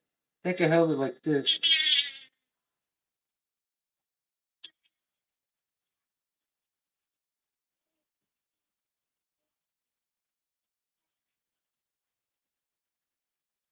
Oh, it's getting hot. It's getting hot, but not too hot. Fine. You might want to use gloves. Might want to use gloves, brother, because it does kind of get a little bit hot. You know. The reason why I want to show you this because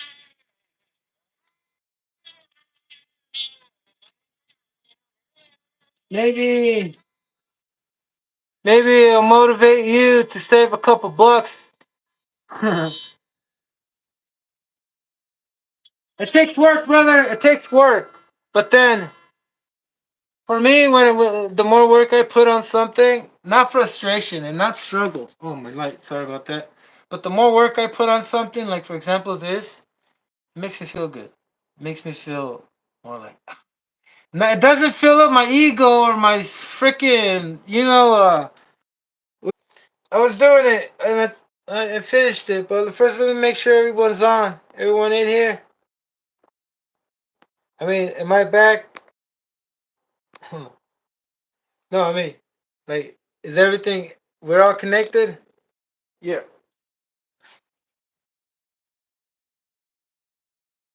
Okay, since it's still recording, I'm assuming that it's still connected. I mean, it's not like if the chats are gonna go crazy. Here we go. Um, checking this out.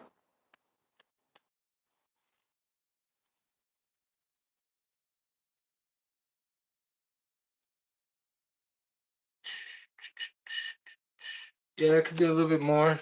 Give me a sec.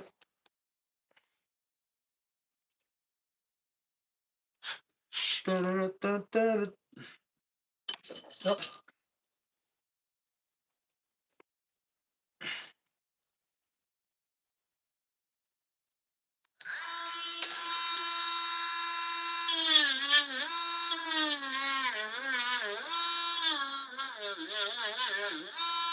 You gotta try to make sure that it's it's cornered good. You know, you don't have a like a edge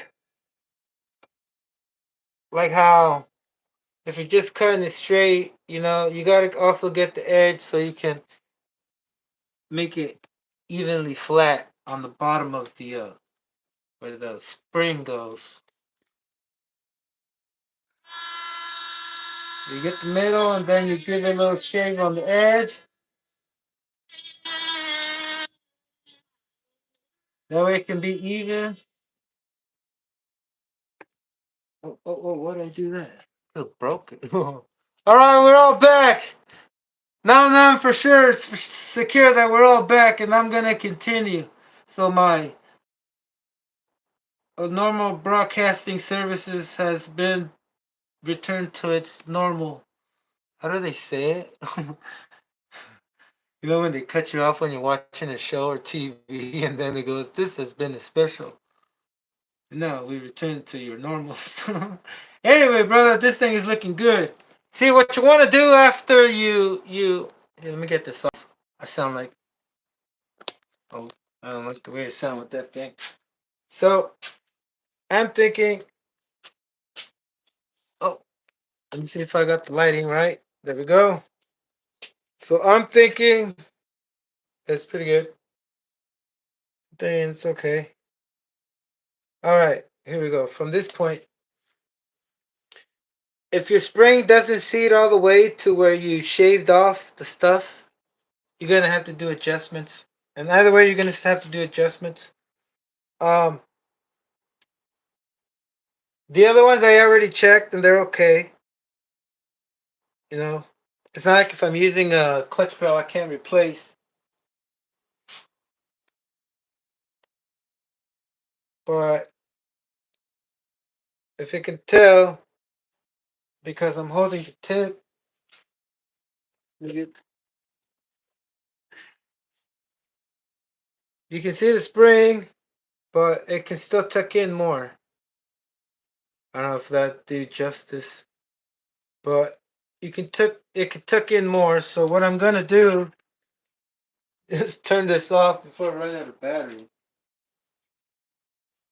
Oh man, brother, man, sorry for the technical difficulties.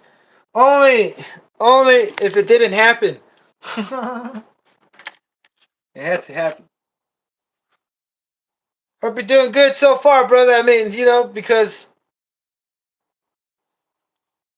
well, I, I'm just making it weird for myself because I feel like I'm not doing a good job. I mean, like, this is not a job for me. I'm doing something I love, So there's no specific way I should be doing this. I'm just here, kind of like a spontaneous, free flow, universal um, video, live or demonstration of something.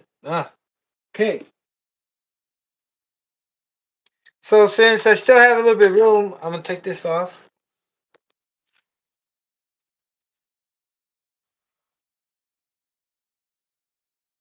Where is the bigger one?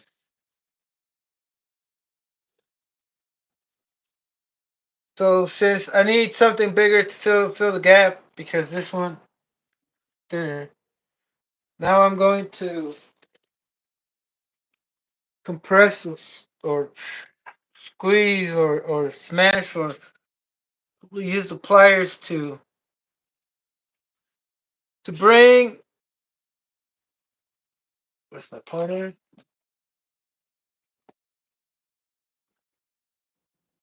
I need to bring. Can you see it?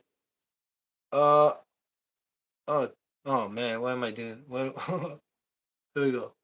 I need to bring these two ends together. Squeeze them together. Squeeze them together. So that's what I'm gonna do.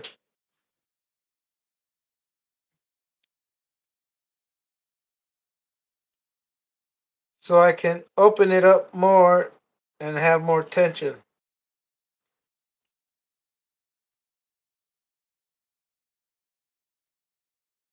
So I wanna get a good grip. Just hold it like that. That should be it.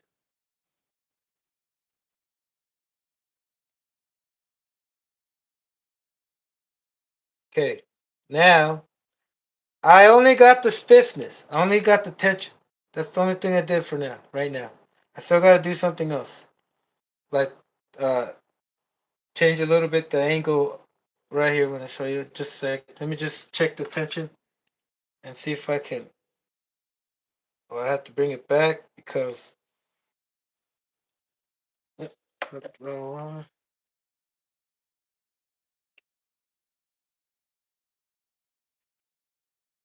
All right.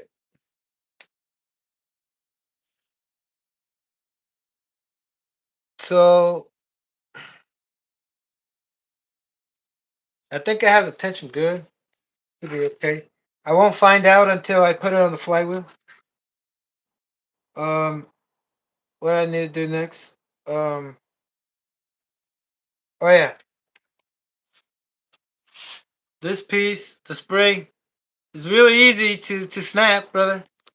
It's really easy to snap. So be careful. I always use the plier to hold it and just use my thumb a little bit.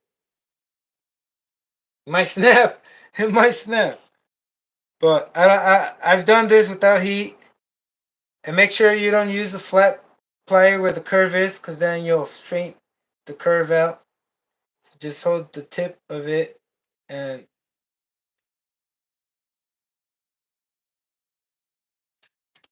then take it back. All right, there we go. There we go.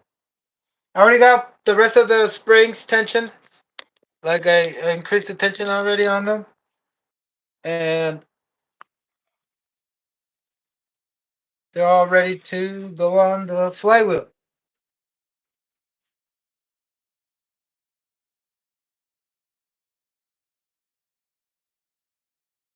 All right. My hands are they're a little greasy, but that's okay. Where's the live chat?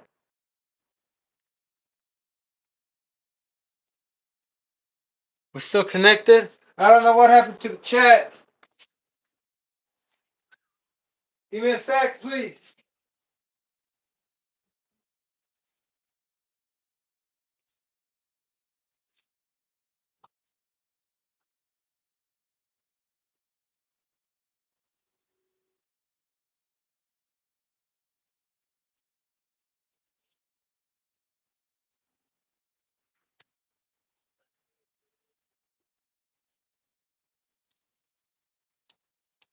I need a little bit of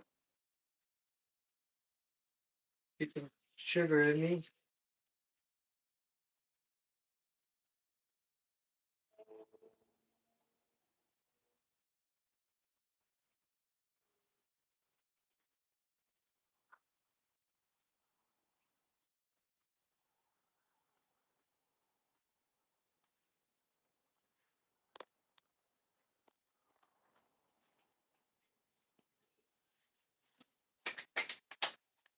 All right, brother.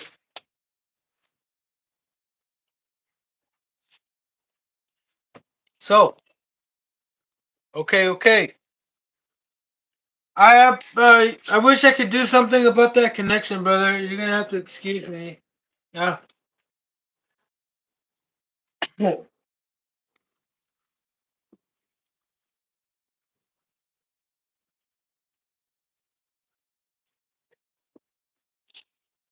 Here we go. Bring this lower. Okay. All right.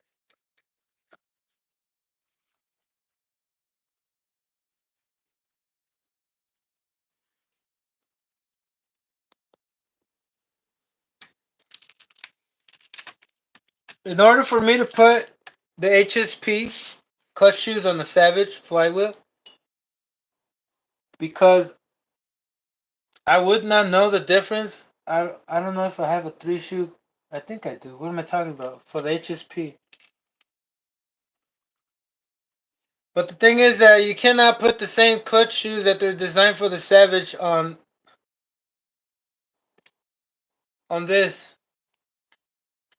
Like, I would not know how to say that right now. I'm kind of confused, but not confused, but I'm trying to figure out how to say that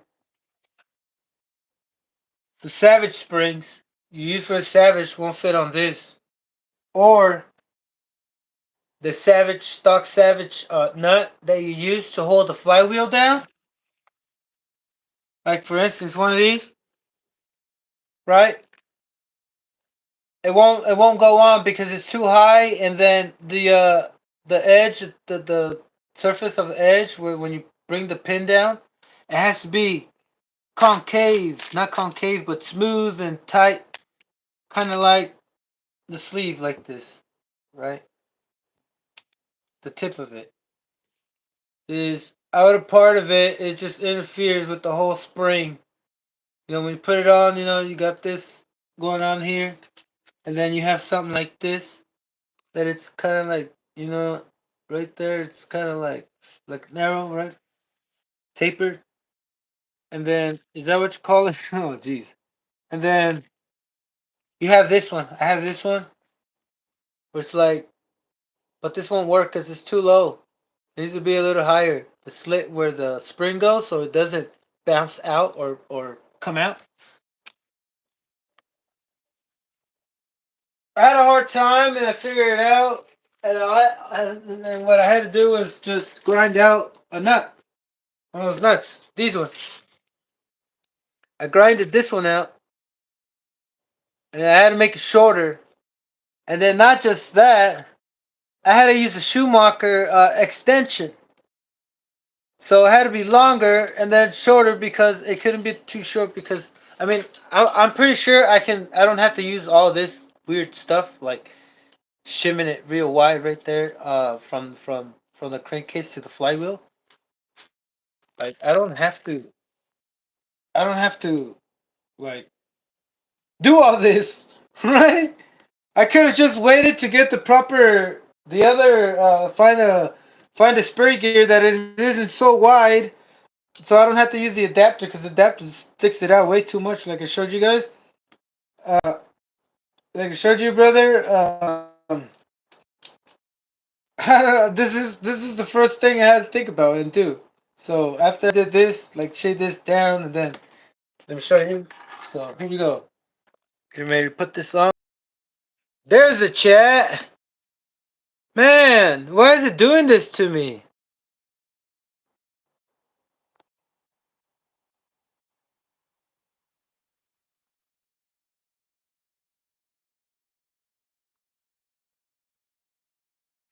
Okay, appreciate it. Appreciate it. Um, this thing. I went out for a run, like real quick. Let me just and I had to use this. Don't use that. I'll get to that in a sec.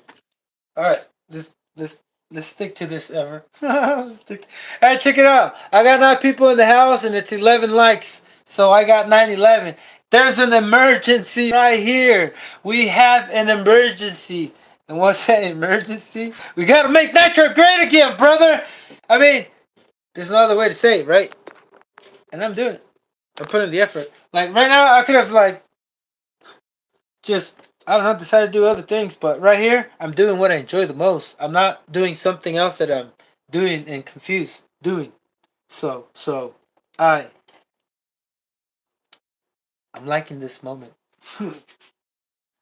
Yes, I am liking this moment. I mean, I'm enjoying it and I'm savoring it because I mean, I wish I could do this all the time, anytime, any given time. And that's what I'm trying to reach is to be able to control my patience. I mean, to have patience and control my frustration when I can't figure out how to do something and put it together, you know, or anything in life. Like, anyway. All right, I got to set up. Luckily, I don't know how, but luckily, I thought I was gonna have a hard time. Look, y'all use that puller. I need to get one of those. Maybe not, but I always I'm gonna have to give me a second because this isn't so easy. I think I did too much. I think I didn't have to.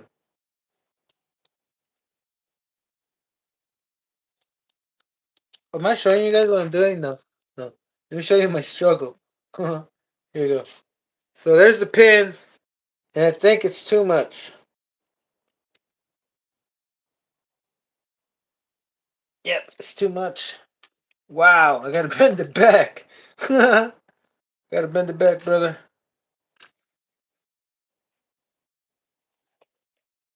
So what I'm gonna do is just hold it and squeeze back in. I'm in reverse. Do the reversal. All right, here we go. Second attempt to put on the first clutch shoe, brother. I'm gonna put on this right orientation. Spins counterclockwise. All right, there we go. I think I got more.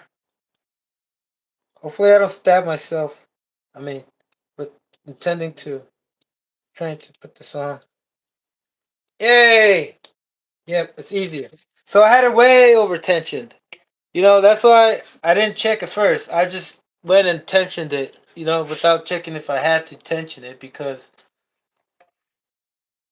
I think I lied to you guys on accident. This is my second revision. This is the second time I've revised this thing because I did use a different nut before. And I did have to tension it up a lot with that one. But this one, I think this one, it's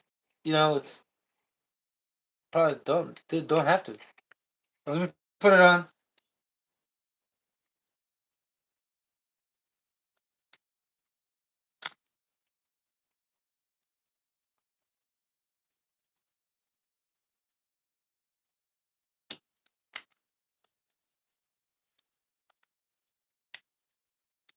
There we go.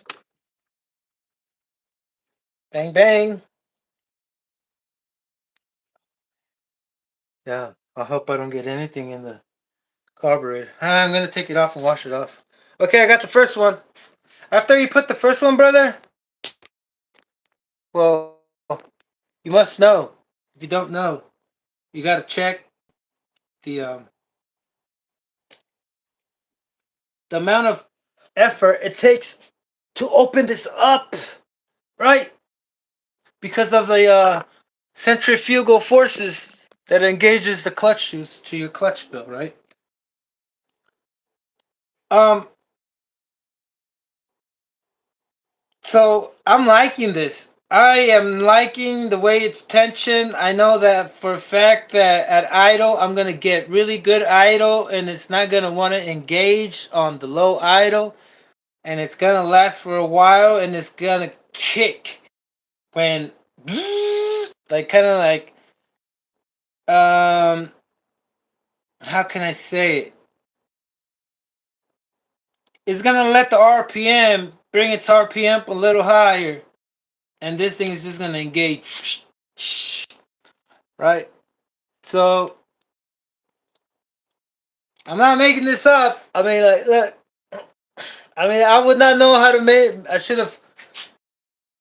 One day, I'm gonna get a machine. I mean, I know there is a machine, but to check how many pounds it uses to move this a millimeter or two or something like that. You know. Okay, move on to with the next one, brother.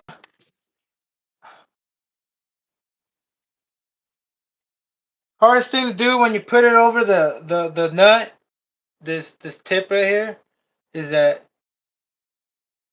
the swirl where the flywheel pin goes through, it's not off its way. It's not interfering. It's letting the thing go right through the middle, in between it.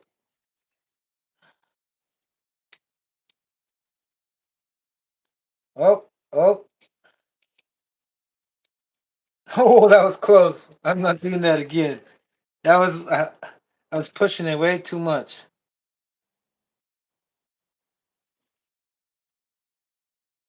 Oh, that was close, brother. That was really close.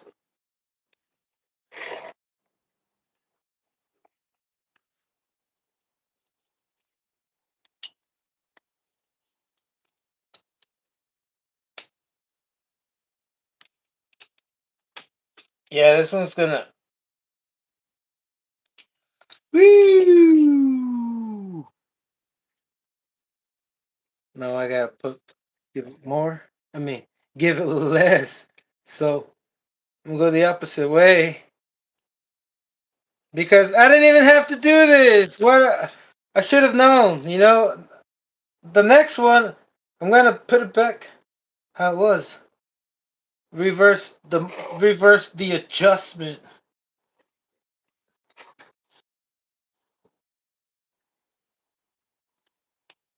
My hands are getting sticky. There we go. You see that? They didn't have to. We're back to 911. This is an emergency. Be careful with this. You don't wanna you don't wanna lose your focusness because one wrong move, this will slip and it will go through and it will hurt you. It does hurt, brother. Like you get him right here, like slips, slips. That's why when I was watching Rob Bisma, I was like, hey, Rob Bisma is smart, man. They help out because This is the way you gotta do it if you're fools. But hey, see that's the problem. That's the problem is that I don't have to hurt myself. You know what I mean? I don't have to hurt myself. Oh yeah, yeah. But that's me, brother. Because it's the only way I can enjoy life is by, I guess, feeling pain sometimes. Yeah. All right.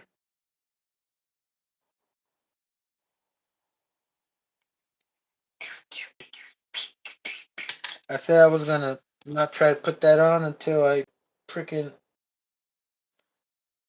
brought it back to its normal state. Shout out to you, brother. If you're working right now, while I am working too, that is what I'm talking about. That's what I do. I mean, the only reason why my TV isn't on right now is because I'm trying to use full, like I'm not trying to share any speed connection with my internet connection speed with my TV. You know, so and it's plugged in too. Because CPUs, they perform better when they're plugged in. For some reason, I don't know why they did that, just to convince you to buy something that will last a little bit longer than the other competitor, and it just doesn't stop. Alright, brother, here we go. All I worry about is just being able to enjoy my image. Now I'm working on my speech because indeed I love to understand myself. I mean, to be able to know what I said, man. But anyway, here we go, brother. I hope I haven't bored you. I'm yipping and yapping, and maybe I'm gonna stab myself. Like, I don't want to say stab. I'm gonna hurt myself because the way the way things are going. Yeah, brother. The way things I'm doing this. Look, I already stabbed myself with this damn thing. I freaking squeezed it too hard. Kind of like if I'm doing a blood test thingy. You know what I mean? Jesus. Bleed? No. Good. But come on, brother. Like seriously, like why am I so hyped? Oh, I don't know. I guess this what happens when you when you sink in, when you sink fully with the nitro RC spirit. Ooh man, just the best of the best. All right, I think I gotta pull this out. I thought I did what I had to do, but I guess hey, that hurt. That hurt my nail. Where specifically? Right here, right here, like right there. Like oh man, even like that hurt, but it doesn't hurt no more for some reason. Oh, it's because I'm live. Oh, that's why. Oh man, the only reason why it started hurting is because I forgot the fact that I'm live. All right, brother, let's do this. Hopefully this time.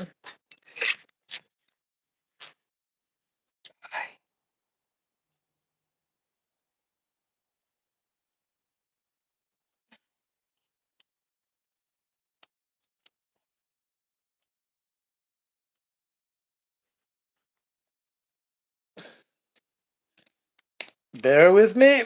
Here we go. Yeah.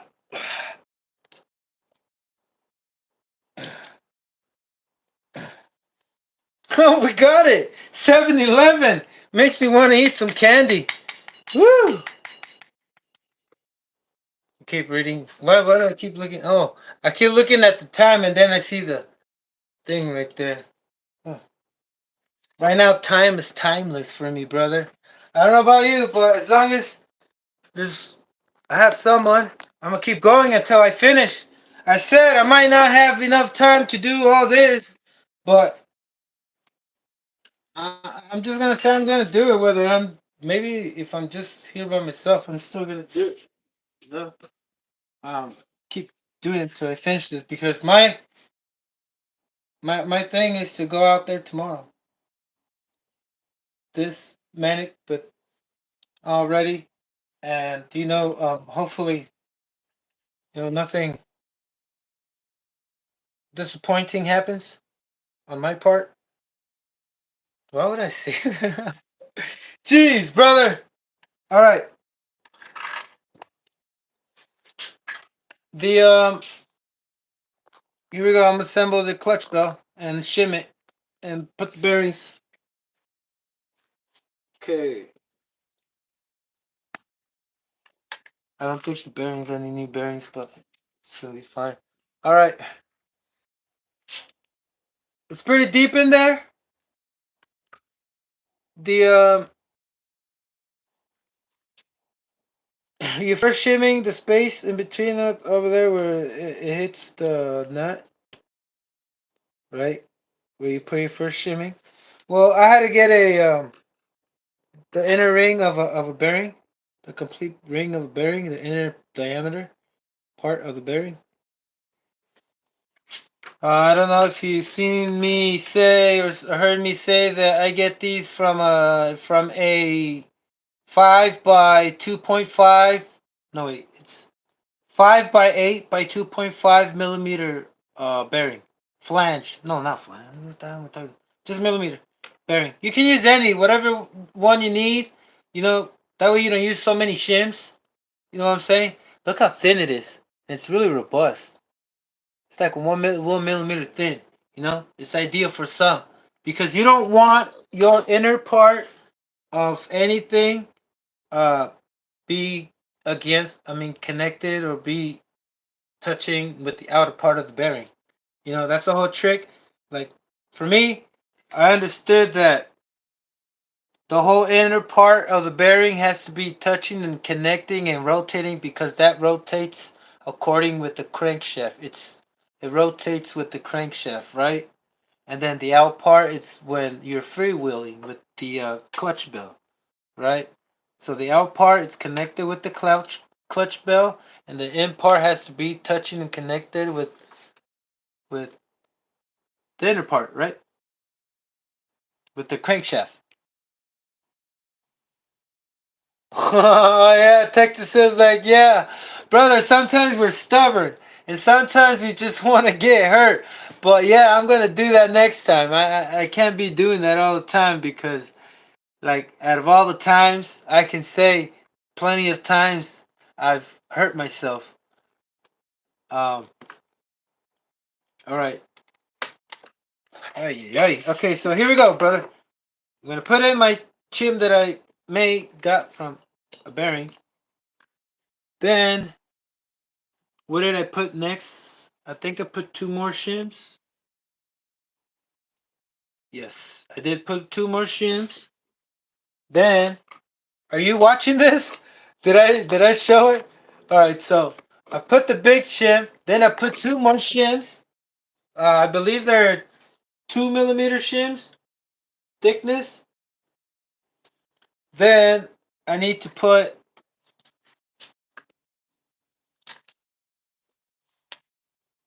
the flywheel. The flywheel. The bearing. Once I put the bearing, I think I got it where I want it because it's not. If I didn't have this much spacing or clearance or height or raised up the bearing, you know how high that is. You see that? You're like, what are you doing, brother? Watch. I had to use this clutch bill because the Savage clutch bill wouldn't be long enough out. It wouldn't stick out, and it wouldn't because look, I can stick the clutch out, the whole thing using a Savage clutch bill, right? But the clutch bell will interfere. So I have to use something that has a long pinion, long teeth. You know what I mean? These are longer. They're longer than the clutch than the Savage clutch bell. I think they're for a buggy, for an Associated. I'm not sure, but look, right? Don't hear the. Psh. That's just the bearing. That's like, psh. But I don't hear any. from the clutch shoes, right? The clutch shoes are not rubbing against the clutch bell. So let me check again all my tensions. Oh man, whoa, whoa, that's gonna be a beautiful idle. Y'all gonna hear the engine doesn't idle good, but this is gonna be a beautiful idle. All right, brother. I almost lost the part and I almost went crazy. Here we go. So what did I get next? Next, I believe. Uh oh. I don't want to get lost here. Oh yeah. I'm not lost. I'm not lost. I'm not lost. Remember that gap? There's a gap there. I mean, there's a lip there that gives a gap for the outer diameter for your bearings, right? So they sit like the bearing will sit. It won't go down anymore. So it sits there, right? That gap you have to connect it. You can't leave it. It leaves it the inner diameter empty. So what I do is I'm going to put my other bearing, the other huge, the other huge spacer that I got from the bearing. So I got two now. I got two of them in there. So now it looks like this. Then I'll put this on,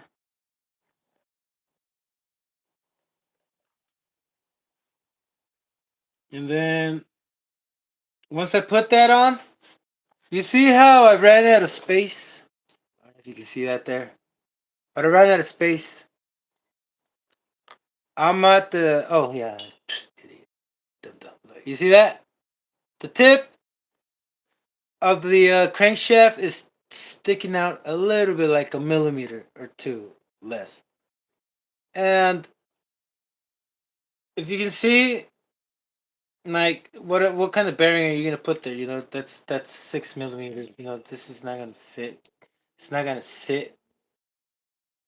It's not gonna sit, and it's not gonna be supported, right? So if it's not supported, well, I had to get a support, right? Another little thing right here. So instead of going around now, like these shims around the crankshaft, pilot shaft, or whatever you call this, the crankshaft tip of it, instead of going around it, now shimming around it, I gotta shim and um add crank. Like it's like if you're extending the crankshaft, right? Because it just goes according with the crankshaft, right? The size. So it's going on top of it. It's not going around and tucking in the crankshaft like a bearing does, right? So when I put the clutch bell, it sits it, and then I can put my thing, this little shim or sleeve, this little sleeve that I showed you. It goes, it goes right on in the 5 millimeter. So it's 5 millimeter out of diameter, right?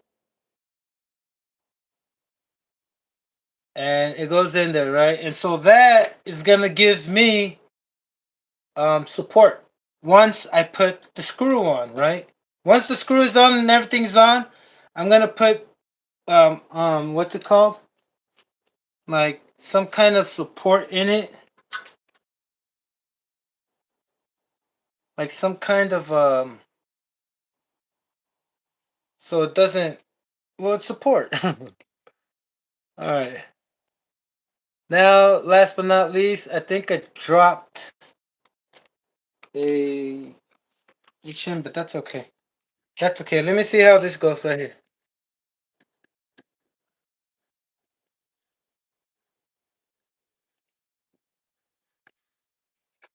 So I need a 1 millimeter because it's rubbing against my I don't know what to call these,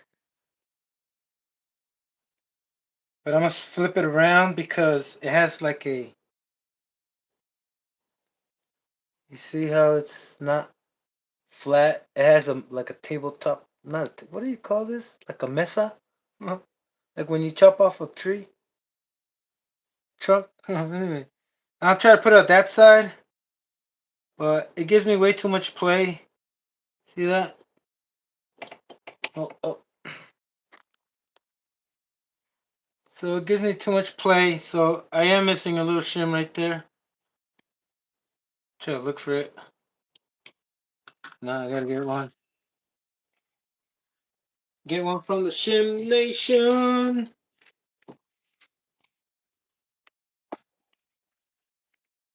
I'm trying 2 millimeter. I think it was a 2 millimeter. Oh man, like these things.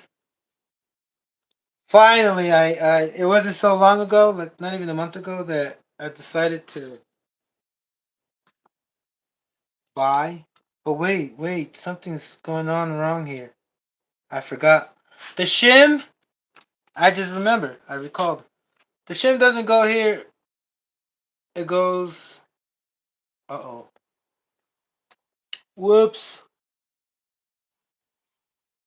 1 second, brother. I think I need to figure this out real quick because I remember it did go like this.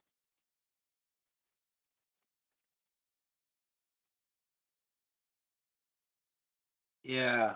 Yeah. No. Okay.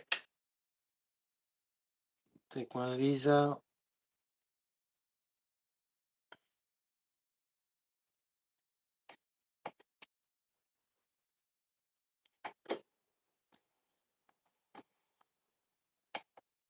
Up.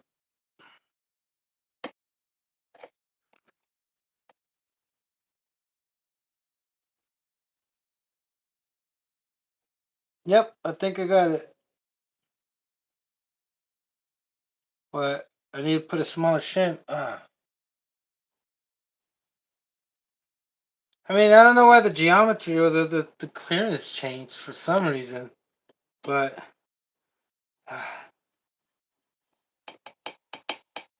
like the thing is that when you take this apart, look at my play. I can still.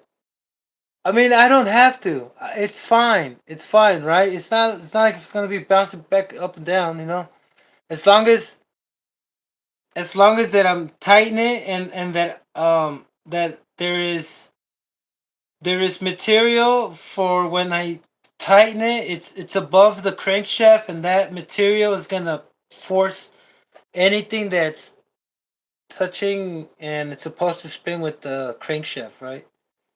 So if I'm tightening it, and if it's not right, you would be like squeezing the bearings, and the bearings it would not spin like as freely. Like right now, I can tell that it's not rubbing, but I'm missing something, and now I'm just gonna leave it like this.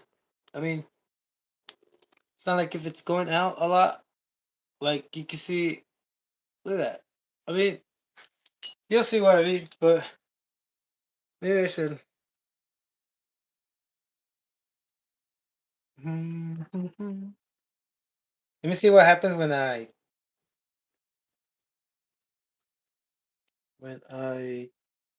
Oh, I can't take it out. You know, we'll just leave it like this for the sake of.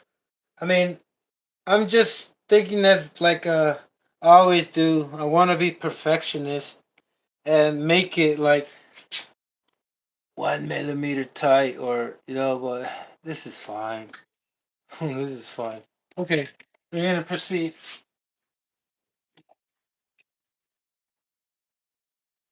Turn this up.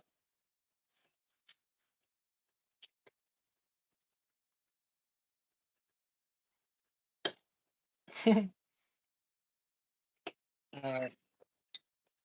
Not too much, and not and it has to be enough. Much. Better put enough.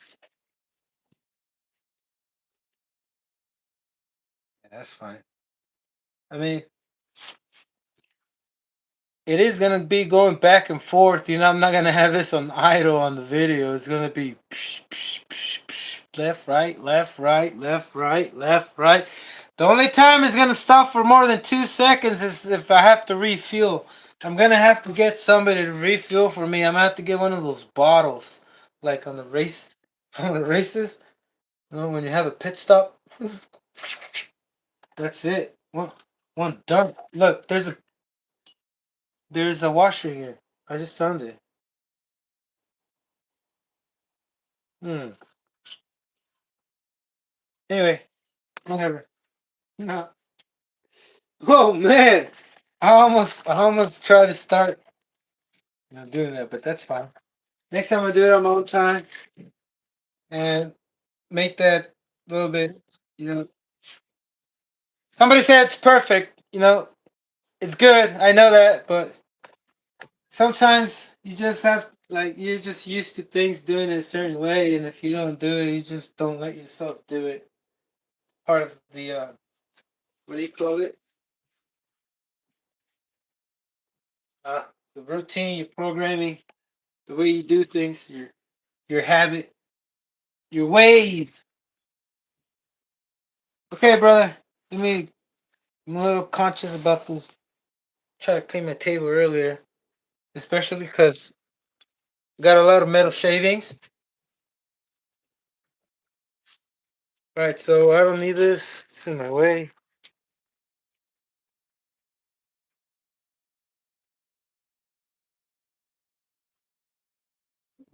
This thing rips. Don't get me wrong, it rips. I like the way it rips. This thing is not like the regular Force. It's pretty cool. Like I like this engine. This engine, like y'all saw it do the backflip. If you haven't seen this engine do a double backflip, go check it out after this or tomorrow whenever you get time. That Savage 40 mile an hour speed run, like not speed run. I mean 4 an hour jump. Um, I gotta take that ramp. Like that's gonna be my secondary to go over there to that ramp where I have to jump that wall. Because I said I'm gonna jump it, and I gotta jump it. And if I don't jump it, I'm not gonna be happy with myself. All right. So here we go. Uh, the Savage. I'm ready to put this on. Am I ready? Really ready? What should I do about this? I think it looks it's clean. I'm looking at inside the Venturi to make sure I don't put it back with dirt. Yeah, maybe. I just wanted to give up. I'm just kidding. I don't want it to give up, but it seems like I do because I'm just gonna leave it like this after using this filter. I took it to the construction zone over there nearby where I have to take my kids to the swap meet. Right, it's pretty far, so I'm like, hey, I gotta take advantage of this. So, I gotta look around because it's over there in an area where it's nothing but industry, and it's called City of Industry, and there's nothing but like construction and whatever. I found a good spot there, brother, and I went there, and when I realized that I forgot to put the other filter on, I just remembered about Texas Hill Country when he forgot to charge his batteries. Oh, Texas, what is up, brother? Yeah, that place perfect. All right. What Let me see. Let me see. Let me see. So I went out there, like I said, I went out there with this, and then I don't think there's like you can tell because this thing does not fly in. It like swims with the grease. The dirt swims with the grease, especially through the Venturi. If dust doesn't go through first, the dirt will like from the outside it will start swimming, kind of like when lava is taking rocks, with it on top of it, and it's not melted. It's like that slowly but surely it gets all the way down to the Venturi, all the way down to the crankshaft. Then you can rub it with your finger and you get residue. Hey, let's put this on. Let's bring back the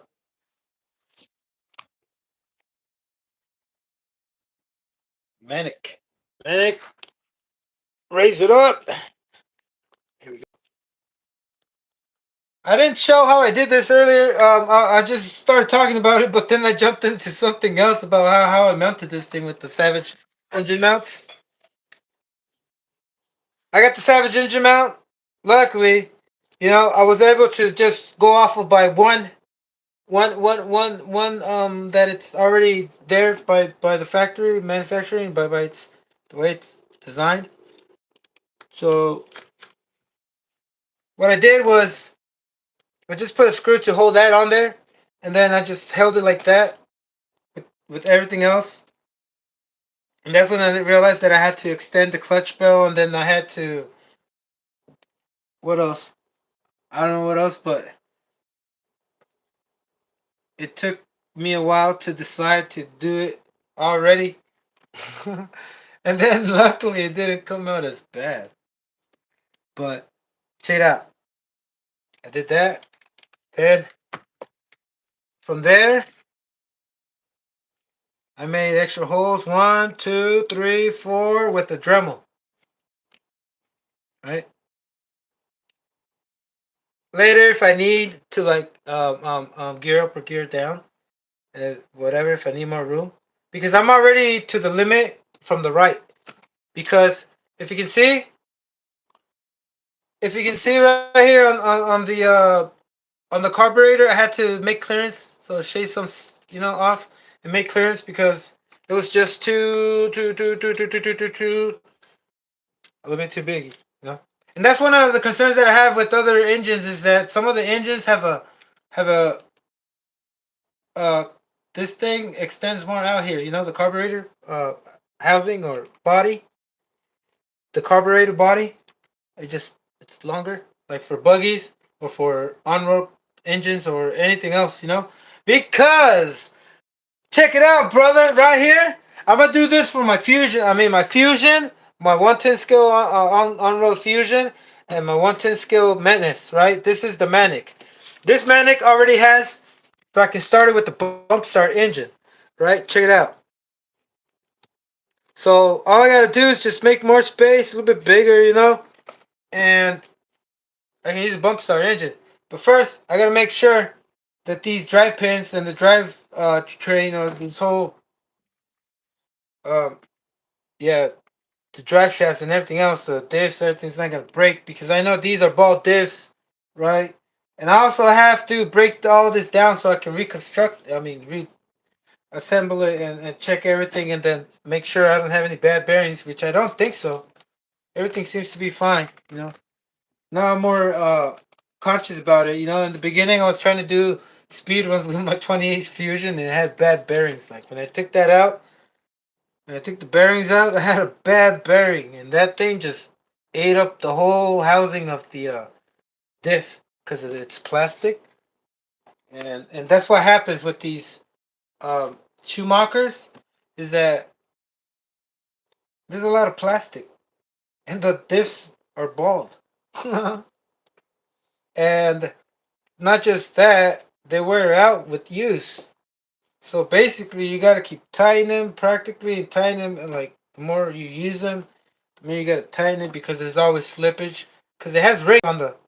I don't know if you know how these ball discs work, but yeah, whatever. We'll get to that some other time. But yeah, bump start. It's coming up. Um, Hopefully, if as soon as I'm doing like these speed runs, because that's my intent with this channel. Let me let y'all know right now, real quick. If you didn't hear me say this earlier, brother, check it out. You forgot fuel lines too, brother. Oh man, it's a challenge. It's a struggle. It's a fight when you're trying to go out there and do your thing, because so many times I have to come back from the park. Good thing it's not that far, but I do come back and it does piss me off because what the hell is this?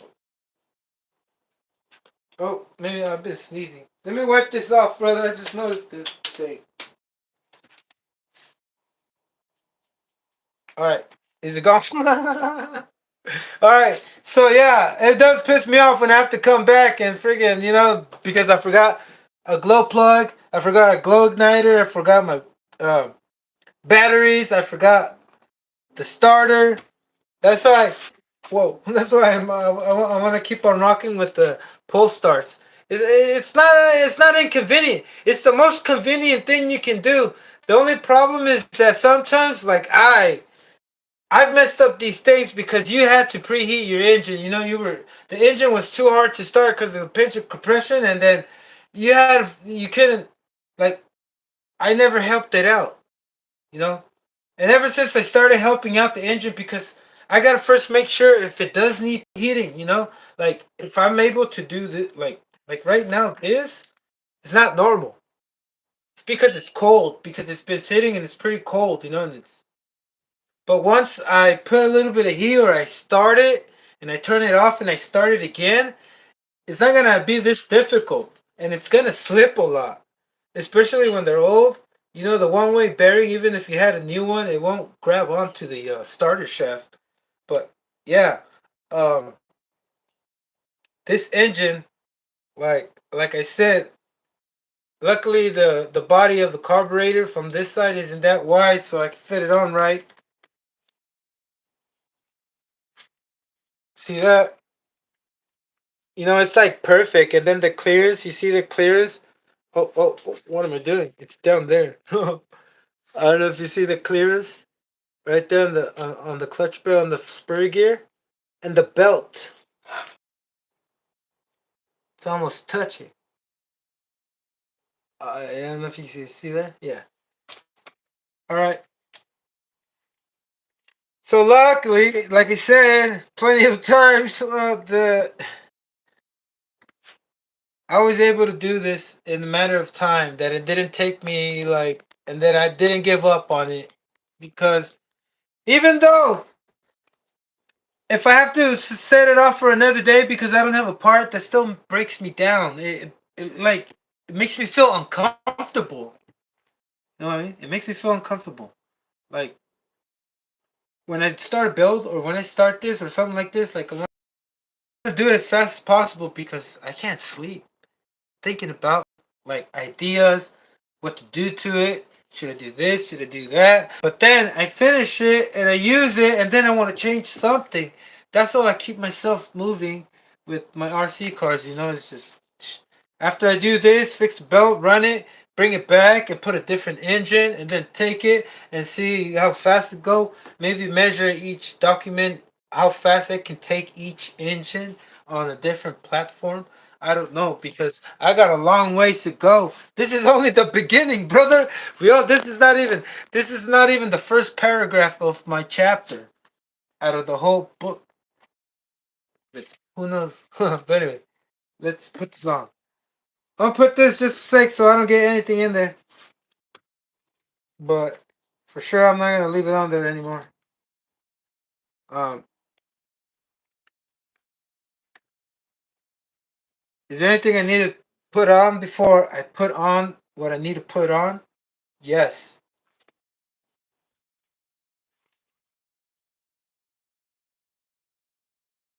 All right.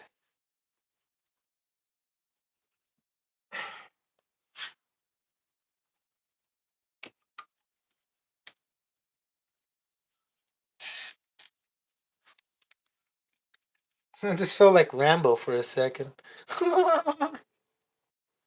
Rambo Commando. Anybody seen that movie? Rambo by Arnold Schwarzenegger. Commando. I like the beginning part when the airplane comes in, ding, ding, ding, ding, and they're at the third world country, or I don't know what that, with that weird bandolin instrument. It's crazy. All right. So did I get it as tight as possible? Let me see. Let me see. What is up, everybody? Yeah, Commando. That was the first movie. That thing was awesome. I always noticed that the Porsche freaking it wasn't the same Porsche after the crash. It's like what the hell y'all messed up?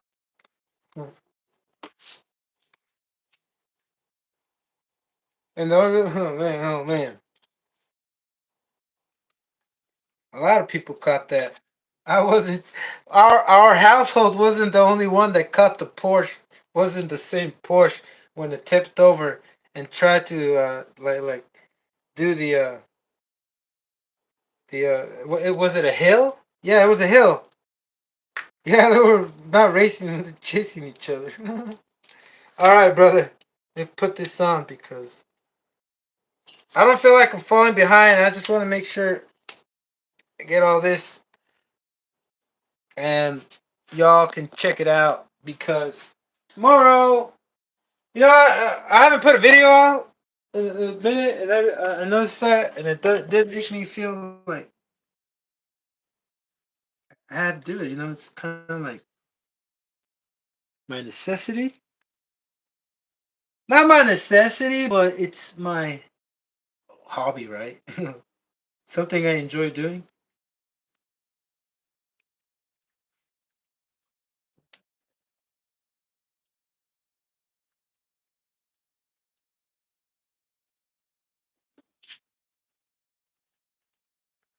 All right, that's that on there. Yeah. Yep. Yep. Okay, fuel lines next.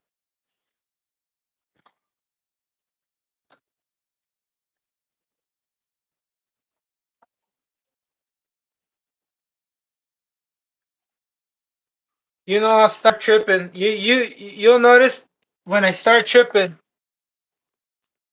whenever you'll notice the minute I start tripping when I start leaving my tools around everywhere. Oh Jesus! I'm not trying to say that I'm the most organized guy, but oh man, I've noticed that it's the only time that I do not put my stuff away is that when I'm freaking tripping. Like either in a rush or I'm just thinking about something else. My body's here and my mind is like freaking some different dimension. I'm just going, I don't know, bro. It's just crazy. I don't like it when that happens. Because it just gets to a point where it hurts and it's so frustrating to stop so I can put everything and make more space. Huh? All right. So, got the fuel line. I need to bring this back up so I don't melt the fuel line. What is up, everyone? Let me check out yeah,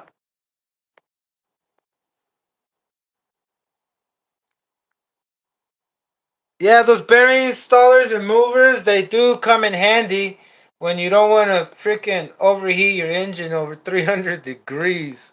Holy jeez. All right. Yeah, I didn't use the bearing puller when I did my OS 21 Sassetti bearing swap. I just really did it with a lot of heat and my vise. Like my vise right there and sockets, wrench sockets.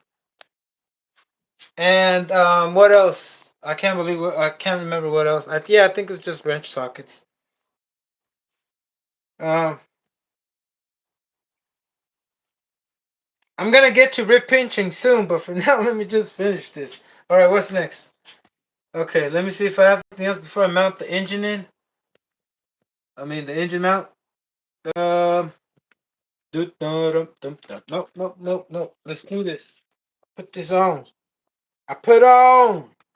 I put on for Manic. On for Manic. I put on West Side. I put on South Side. I put on for my yeah, brother. I love hip hop. I don't, cause I love hip hop. Visionaries about to rock the spot. I don't give, cause I love hip hop. I'm glad I love music in life, brother. You are music because everything is energy and you are frequency. So basically, you are everything. And if you're everything, then that means you are also music.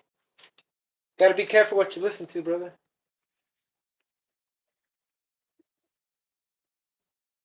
Listen to who you want to become because you just become who you listen to.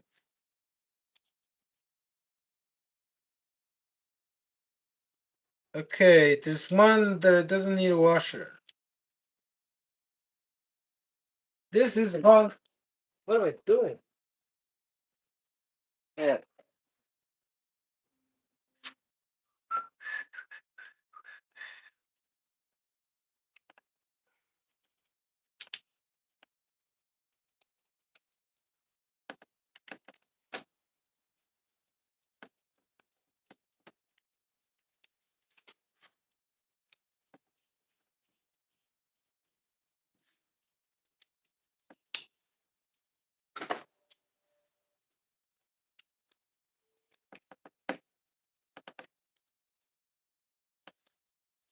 Wait, did they all have washers? Yep. Nope.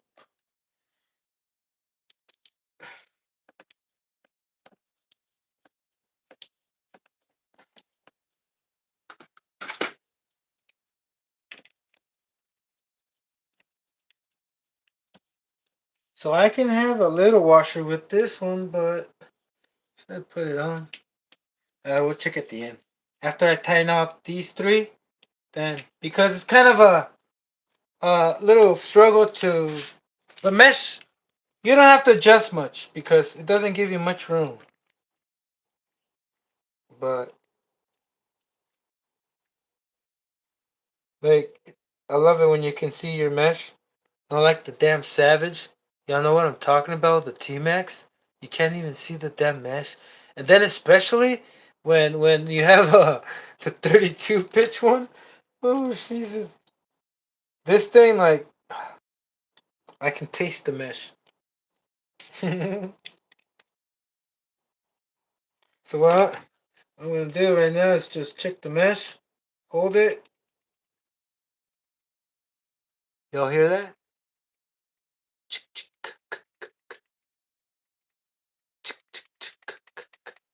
I think that's good. I like that. I like that right there. But then look, is my brakes engaged? You hear that? I might need a little bit. How about that? That's good, right? Sounds like a empty Gatling gun, mini Gatling gun, machine gun. Only if I can interpret the same voice from Metal Gear, Metal Slug.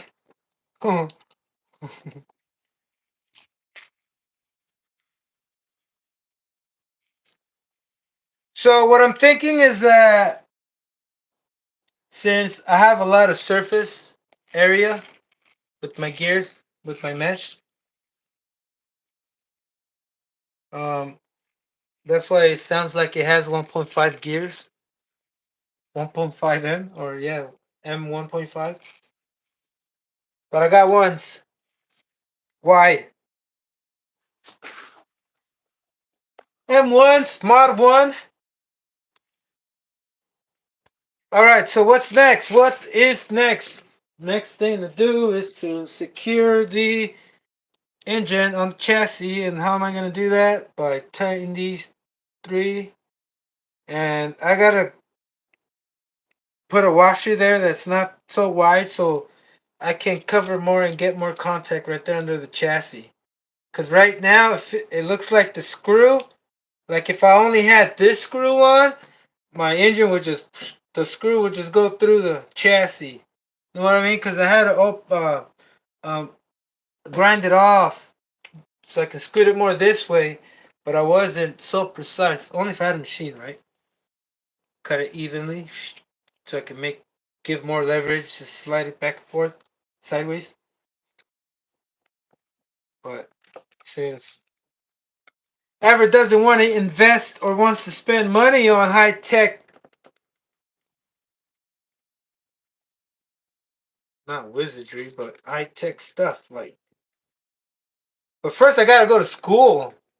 I mean, I don't know if I'll be able to learn CNC programming at home unless I get some kind of AI software. Oh, Neuralink. Soon they're gonna be able to download information to your lobe, frontal lobe. Bro, no! Say no to the mark of the beast. Just kidding. Mark of this beast is already in us. It's they say it's the 666, but actually it's because carbon, the element, it has 6 electrons, 6 neutrons, and 6 protons. So basically, AI and all this satanic stuff is trying to let us know that we are low. But anyway, um, we are light. All right, here we go. So I got this. It's almost completed. Click. You hear the snap on there. Go. Okay. What else do I need? Is there anything else? Let me see. Do we have? What do we have? Do I have anybody new in the chat room? Anybody new? If you're new and you're not chatting, you're not posting. That's okay. Don't worry. I'm not here to pressure you. I'm not here to tell you, hey, you're not cool if you don't join the chat room. That's cool. Everybody's cool. If if you like Nitro, you're cool. I'm cool with you. You don't have to be cool with me. I understand. Not everybody's gonna be the same as me. They'll have my same ideologies, but hey, in the Nitro Nation, we cool because it's high frequency. The stuff is high frequency. It brings and it has to bring and it should bring nothing but positivity, right? I think so. I think it does bring me a lot of positivity, brother. It's almost 3 hours. I just got started. What the hell's going on? You don't want to be? Whoa, bro! Whoa! All right.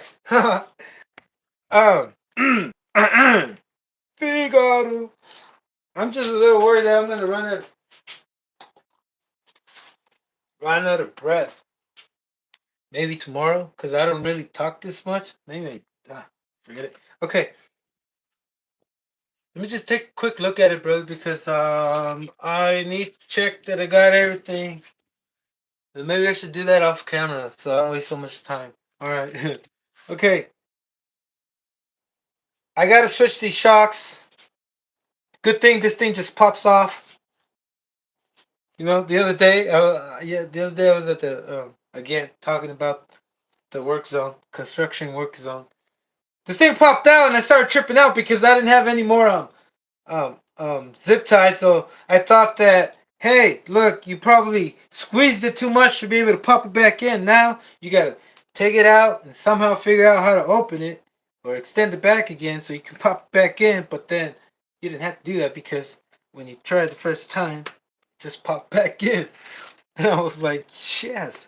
And brother, I still gotta figure out and find out if when this thing is at high RPM, this thing isn't gonna pop out, right? Because of the pressure.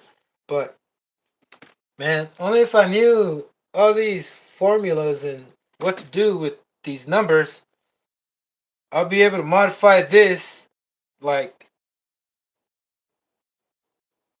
guy from Gimar, you know? Or Isaiah or Elijah Tuned. Is that how you pronounce his name? I don't know, brother. I'm still trying to reach that tier, you know, where where I can have access and I can have the ability and mindset to go to a track and elevate my skill level there, right? Because I've never been in the track. And I'm not saying I'm taking this to a track, maybe. Yes, I am, because it's the dirt track. But an on-road track, it's different, right? Um, so this thing is complete. I think it's complete. What I was gonna try to do is just switch the springs on this because I do have it preloaded pretty bad. Oh, oh, oh. Might as well I'm gonna do this because I forgot that I need to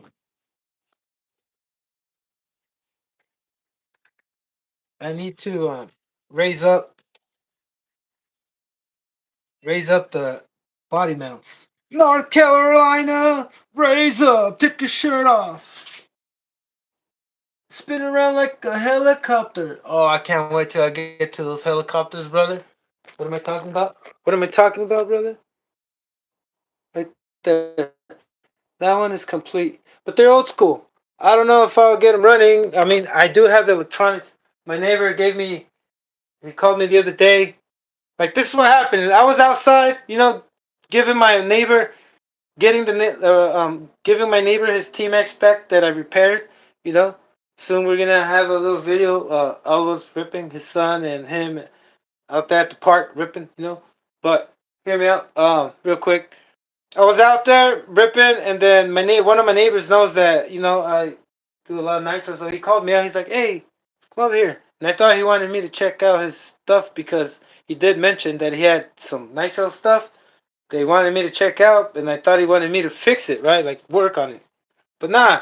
Not male. Look what I got. And I went over there and he's like, "Hey, you want this? Because I have no use. You know, it's freaking clean." Like he said that he just put it back together. They still work, It's not trash. But he was gonna throw it in the trash because he didn't know what to do with it. And it was just, sometimes for some people, it's just space. It's about space, and they gotta get rid of stuff because of space. Not because it bothers them, but because, well, it does bother them because it's getting in the way. So what I was gonna do is just find a way how to tighten this up because it's getting loose. It doesn't give me. You know what? I'm doing that off camera, brother. Let me see if there's anything else I want to do today. Let me check my notes. Yeah, brother. I think I'm gonna do this off camera, and then tomorrow I'm gonna go out there do the video and come back and just hopefully get it the next day out. You know. Um. Oh, I'm excited, man. I'm excited. Hey, we're all getting recompensated, right? It's that season of. But anyway, I'm gonna get my. I'm getting something soon. So a lot of times that I've edited my videos, I had to scratch it out because the more I edit, right, the more memory the thing needs so I can edit right from the device on your computer. And I don't have a computer. I've been doing everything like from my phone. So now I'm getting a computer pretty soon, hopefully. That way, like that way, I can enjoy it even more because sometimes I want to put music, brother, and the Ace Pro, the what do you call it? What do you call the Insta 360 Ace Pro? It has a way for you to put music, and y'all seen that, but then it shuts me off because then it gives me a restriction. It says music is only for private use, and I'm like, what? Come on! I've been starting to work on my intros, and then they restrict me and they say, hey, can't be doing that. Gotta get YouTube Studio. That's the other thing why I need to get that PC is because I need to do it on YouTube Studio and do other things on that stuff, So it's because it does take all night for me to edit my video. Not all night.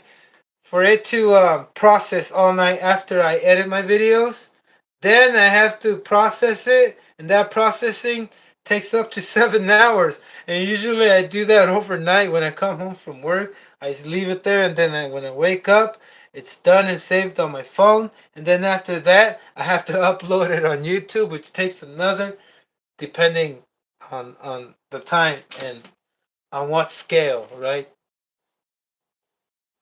So I think I'm at the end of this live, brother. Uh, who do we have? Everybody's still here, brother. I want to appreciate you keeping me company, right? Because that's what it's all about, company. Being. I think that's why sometimes I watch. By the way, I'm always watching anybody's video that pops on. I'm always subscribing, and I'm always hearing that over here and over there. But that doesn't matter to me. What matters to me is that that I can say that if I feel good that I'm not the only one, but then I think about it and I tell myself if I was the only one doing this at the end, I would still feel good, you know. But I'm glad you guys tuned in to see, my my craziness or my absurdity or my coolness or whatever you want to look at it and which parts or overall, however it went, I'm just glad that whether it was whatever it was, the reason, I'm glad that you know, you joined me. It's not that I'm running out of words, it's just that I feel kind of tired. Came from Vegas today from work, and I usually never ever really sleep that well, but I'm gonna keep on doing this, brother, and I'm gonna keep on doing this, like for me, and I'm gonna keep on showing this on YouTube for you. No, and that's the way it's gonna be, and I hope you stick around because this isn't the end. Like I'm all about just modding my crap, like my biggest interest in Nitro was to get 110 skill RC cars big blocked.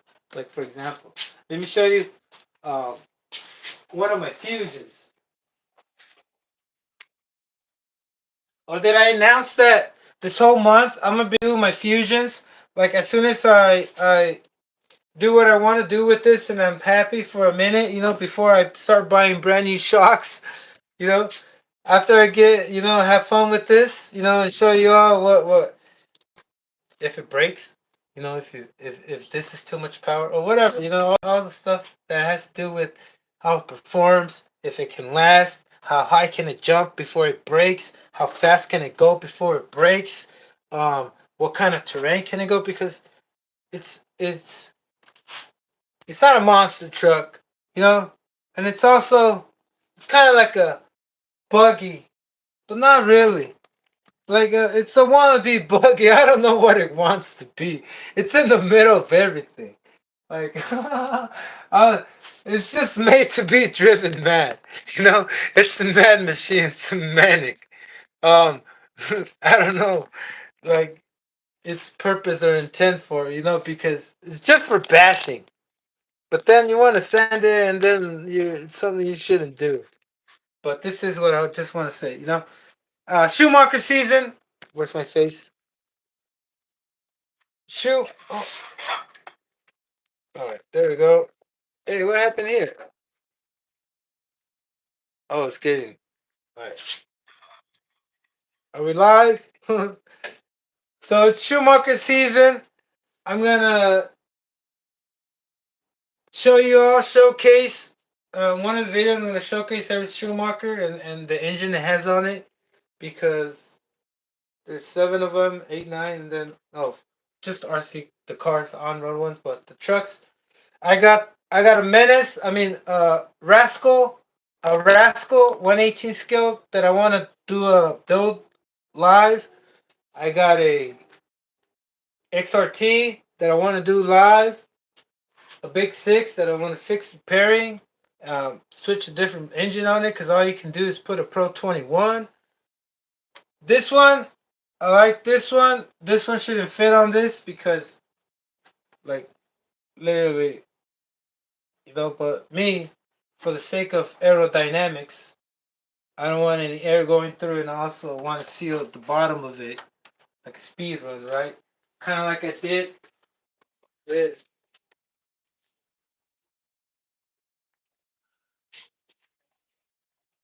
this one.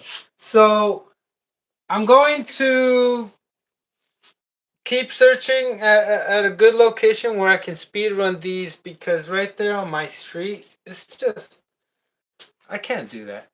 I want to, like, I would do small videos these, bashing it around, but I want to do my speed runs, brother.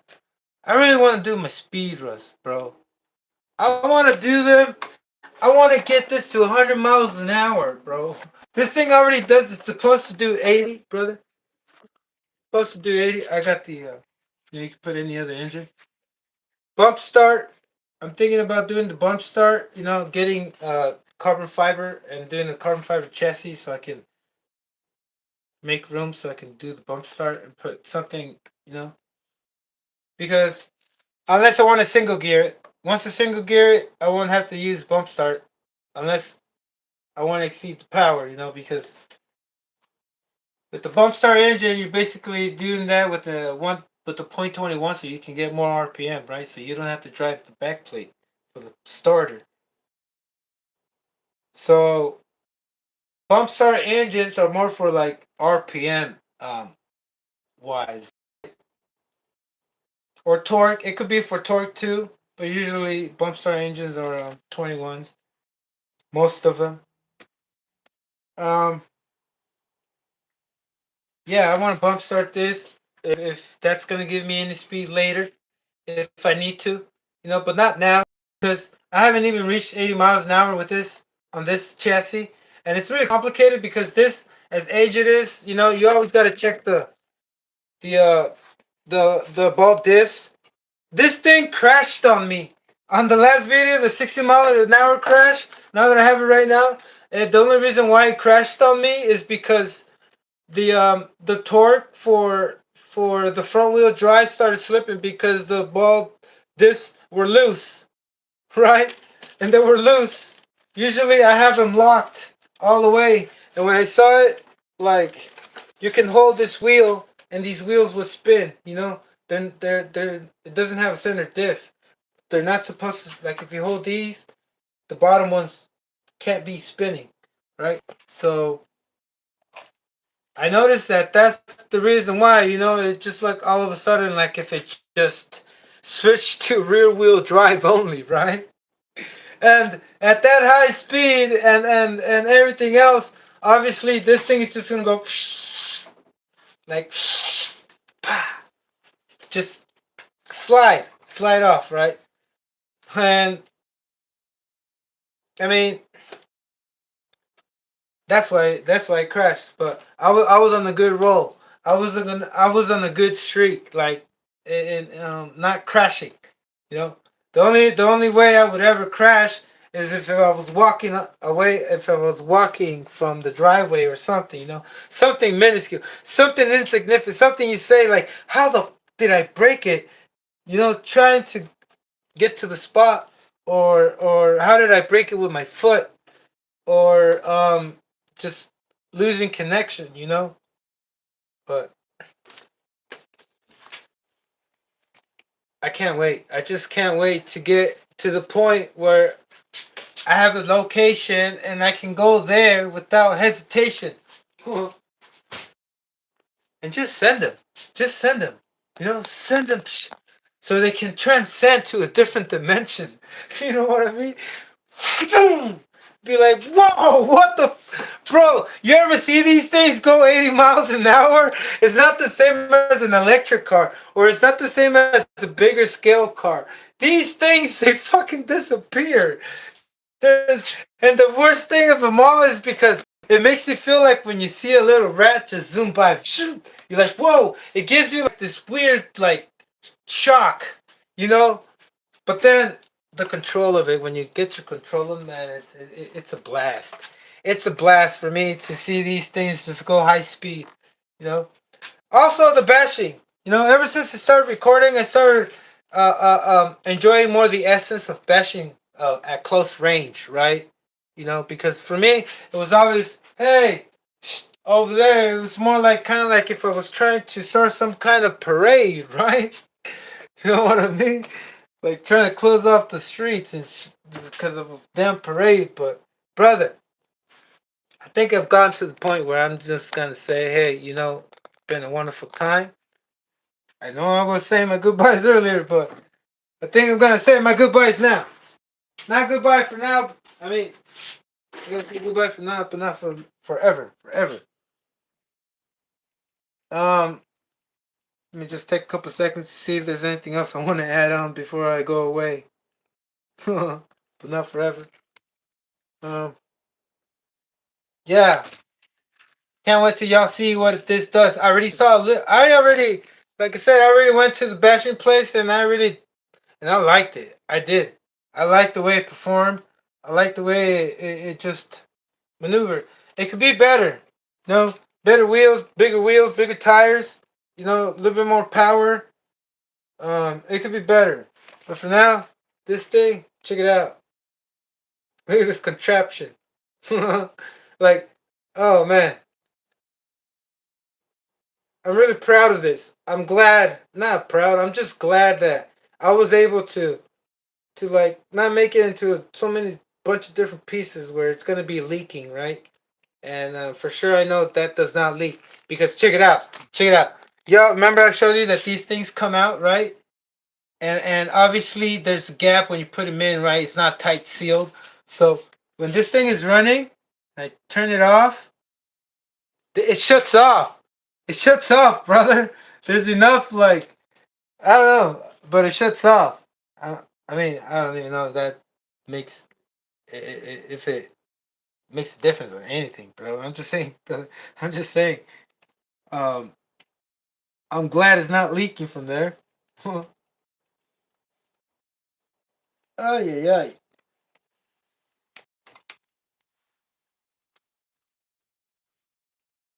Okay. Oh yeah. Before I go, brother, I know you guys wanted me to hear it. I mean, you wanted me to turn it on. Well, some of you wanted me to turn it on, right? Just give me a sec. Let me put this button up real quick, and then I'm just gonna turn it on, and we will end the video there, brother. Let me just put this. Oh, yeah. I forgot to raise the other side. Also, I didn't mention that the body it fits good. Let me just find it. I can't. Oh, it's up here. Oh. All right, so the body. I am gonna use this body. I do have a brand new body for the other one. I gotta do some modifications with that. I'm gonna put. Oh, whoa! I'm gonna put a different cylinder head. I have one that I did cut out for an OFNA. Put a different cylinder head, and then the body would sit nice. Here, let me. But see, now the wheels starting to look a little bit funky, right? A little bit weird, right? Like out of place, right? Like anachronistic, or not anachronistic. That has to do with time. Anyways, okay, out of place, right? You see that? Look, white is it's like if you're putting um axle extenders, extensions. Like if I have hub extensions, but check it out. Like kind of like one of those. I forgot about that movie. You know those people in the desert. They have all these machines made out of different parts. Call them Mad Max style. There you go. I hate it. I hate this, brother. But check it out, brother. I don't hate it. I just have a difficult time. But check it out. I could. Uh.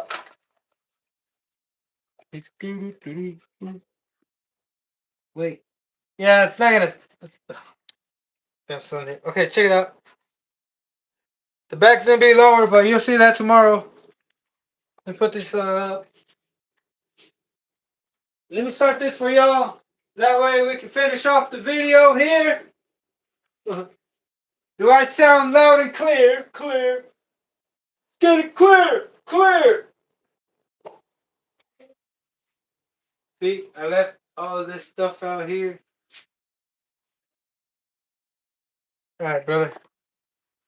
Okay, so I got that up. I got this up. The only reason why I gotta put this up is because I did have to do that because the body, well, it needs to go higher than the top of this, right? I'll show you in a sec what I mean.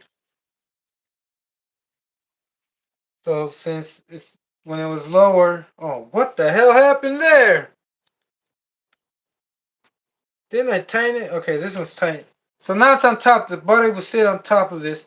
I'm still gonna lower it down because it kind of looks pretty funky, you know. that it's super high. But let me tighten this up.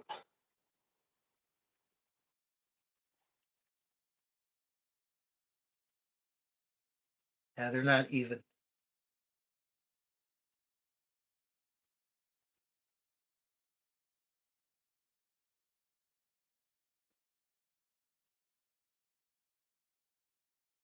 Sure, I get enough room.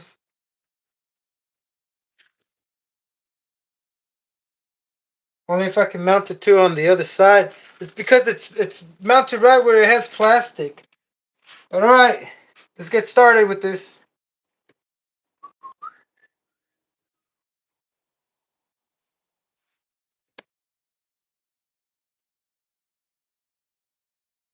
All right, fuel, fuel. We need fuel. We gotta hurry.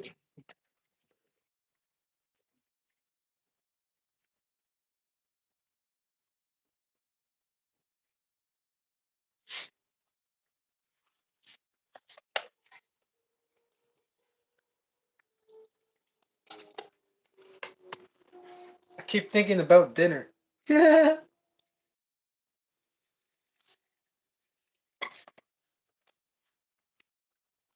I don't know. Are you allowed to eat while you live stream? I don't know. Is that kind of disrespectful? Am I just thinking too much?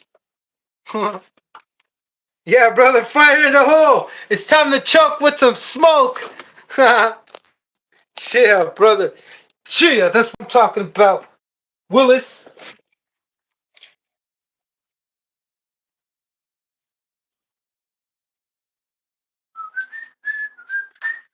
It's time for the bang, bang, bang.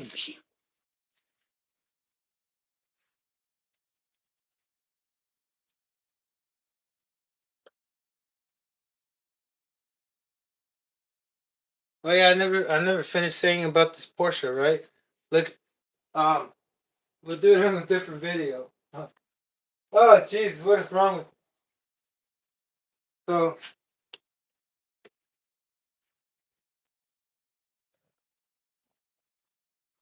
all right, y'all see that? Let me flip it around. Let me see how that goes, right, brother?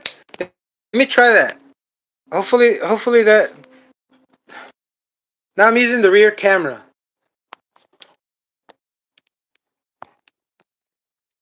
Let me know if that's better. Can you, buddy? Let me know if that side is.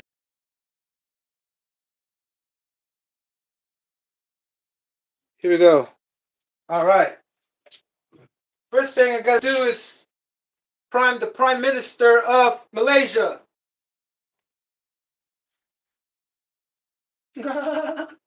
Why would I say that? I don't know, brother. Uh, shoot. Okay, ready for prime?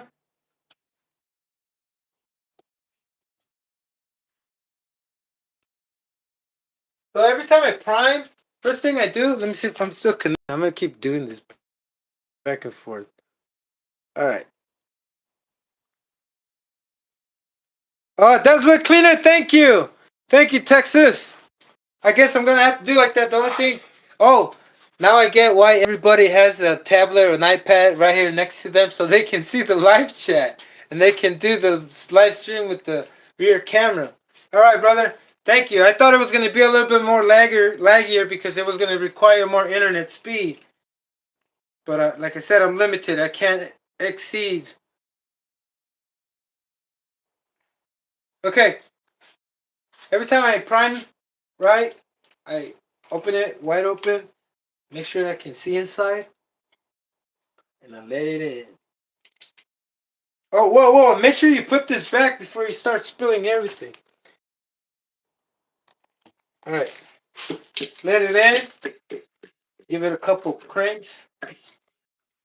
Hit it back.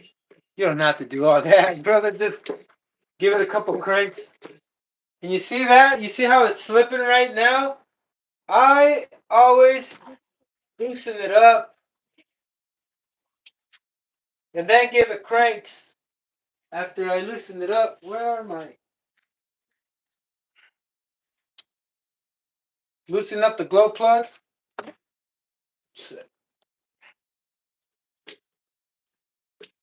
More. You see how it's skipping?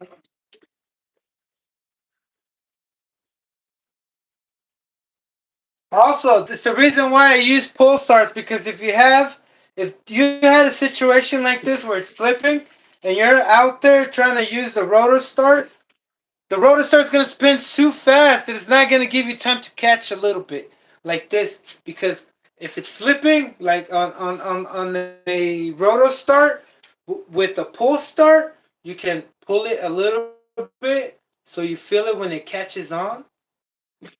You pull it because you can do it slowly. You can rotate it slowly where it catches on, right? Because rotor start's just gonna give it all, and it's just gonna slip from the beginning to the end. But this you can still do it with the rotor start. You just gotta take it out and use the pin to do that. Then you save yourself time not charging batteries because not. I forget to charge my batteries sometimes, brother.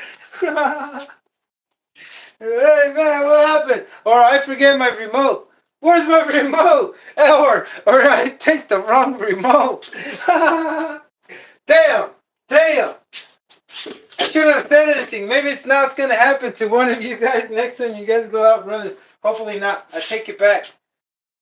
If it does happen, it needs to happen to me because I'm the one that started it. All right, brother, start this thing. Remember, plugs.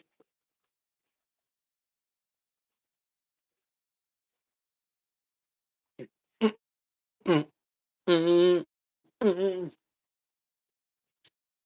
Oh, my remote! And it's on full throttle! What am I doing? I need precise control. Is that what it is? Whoops, the wrong controller. This is the control. Oh, oh, wrong way. Wrong way! Wrong way, I gotta go John way, okay? Restart this. Alright.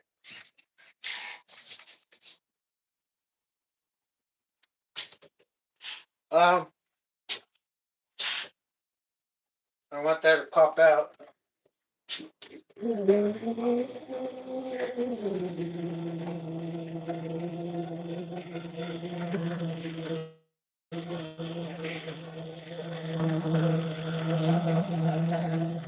Pepper! Pepper!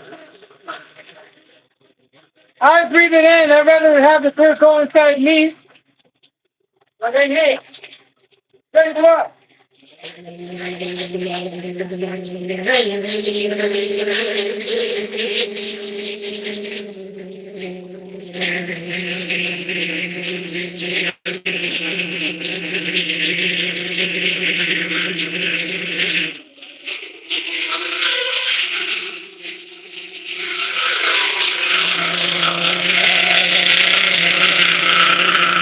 Whoa!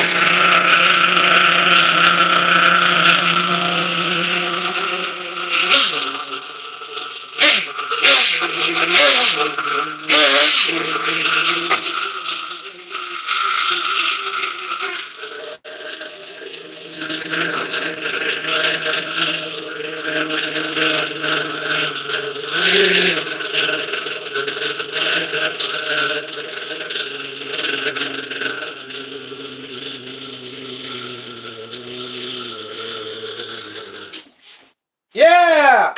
Well, I'm not gonna start again. I'm already suffocating. Woo! All right, brother. All right.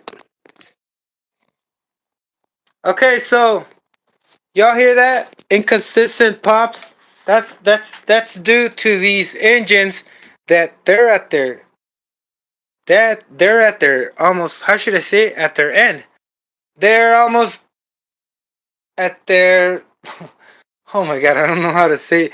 It's its pitch is gonna get destroyed. It doesn't have that much compression left. That's why um it's hard to keep its compression consistent because if it's leaking air from somewhere because it's scratched up or it's losing compression somewhere, but not all the time, it's gonna sound like that. kind of like when you have a engine lean, when it growls at you, the engine is not supposed to growl at you like this. Y'all hear that? That's not supposed to be happening, because that can give you, that's sort of saying it's like pre-detonation. But I'm not a person you can say that I should be talking about. Brother, shout out to Bug44. Shout out to everybody. Shout out to you, brother. And I just want to say thank you. Thank you for giving me a, thank you for sharing a good time with me. Thank you for being a part of this. I mean, what am I saying? Thank you for tuning in, brother. And I hope you tune in again. And I hope you like what you saw tonight, brother, because, I mean, I'm not saying that it's a great effort, but I'm liking what I do. And I hope you like it too, brother. And that's it. You have a good night, brother. Tonight, don't let the bed bugs bite. Watch out. Watch out for those bed bugs, because they don't do us any good. Anyway, brother, I hope you enjoy the rest of your night and stay awake. If you stay awake with wonders about all this, about Nitro, brother. So, thank you, brother. Appreciate you, man. You have a good night. Peace.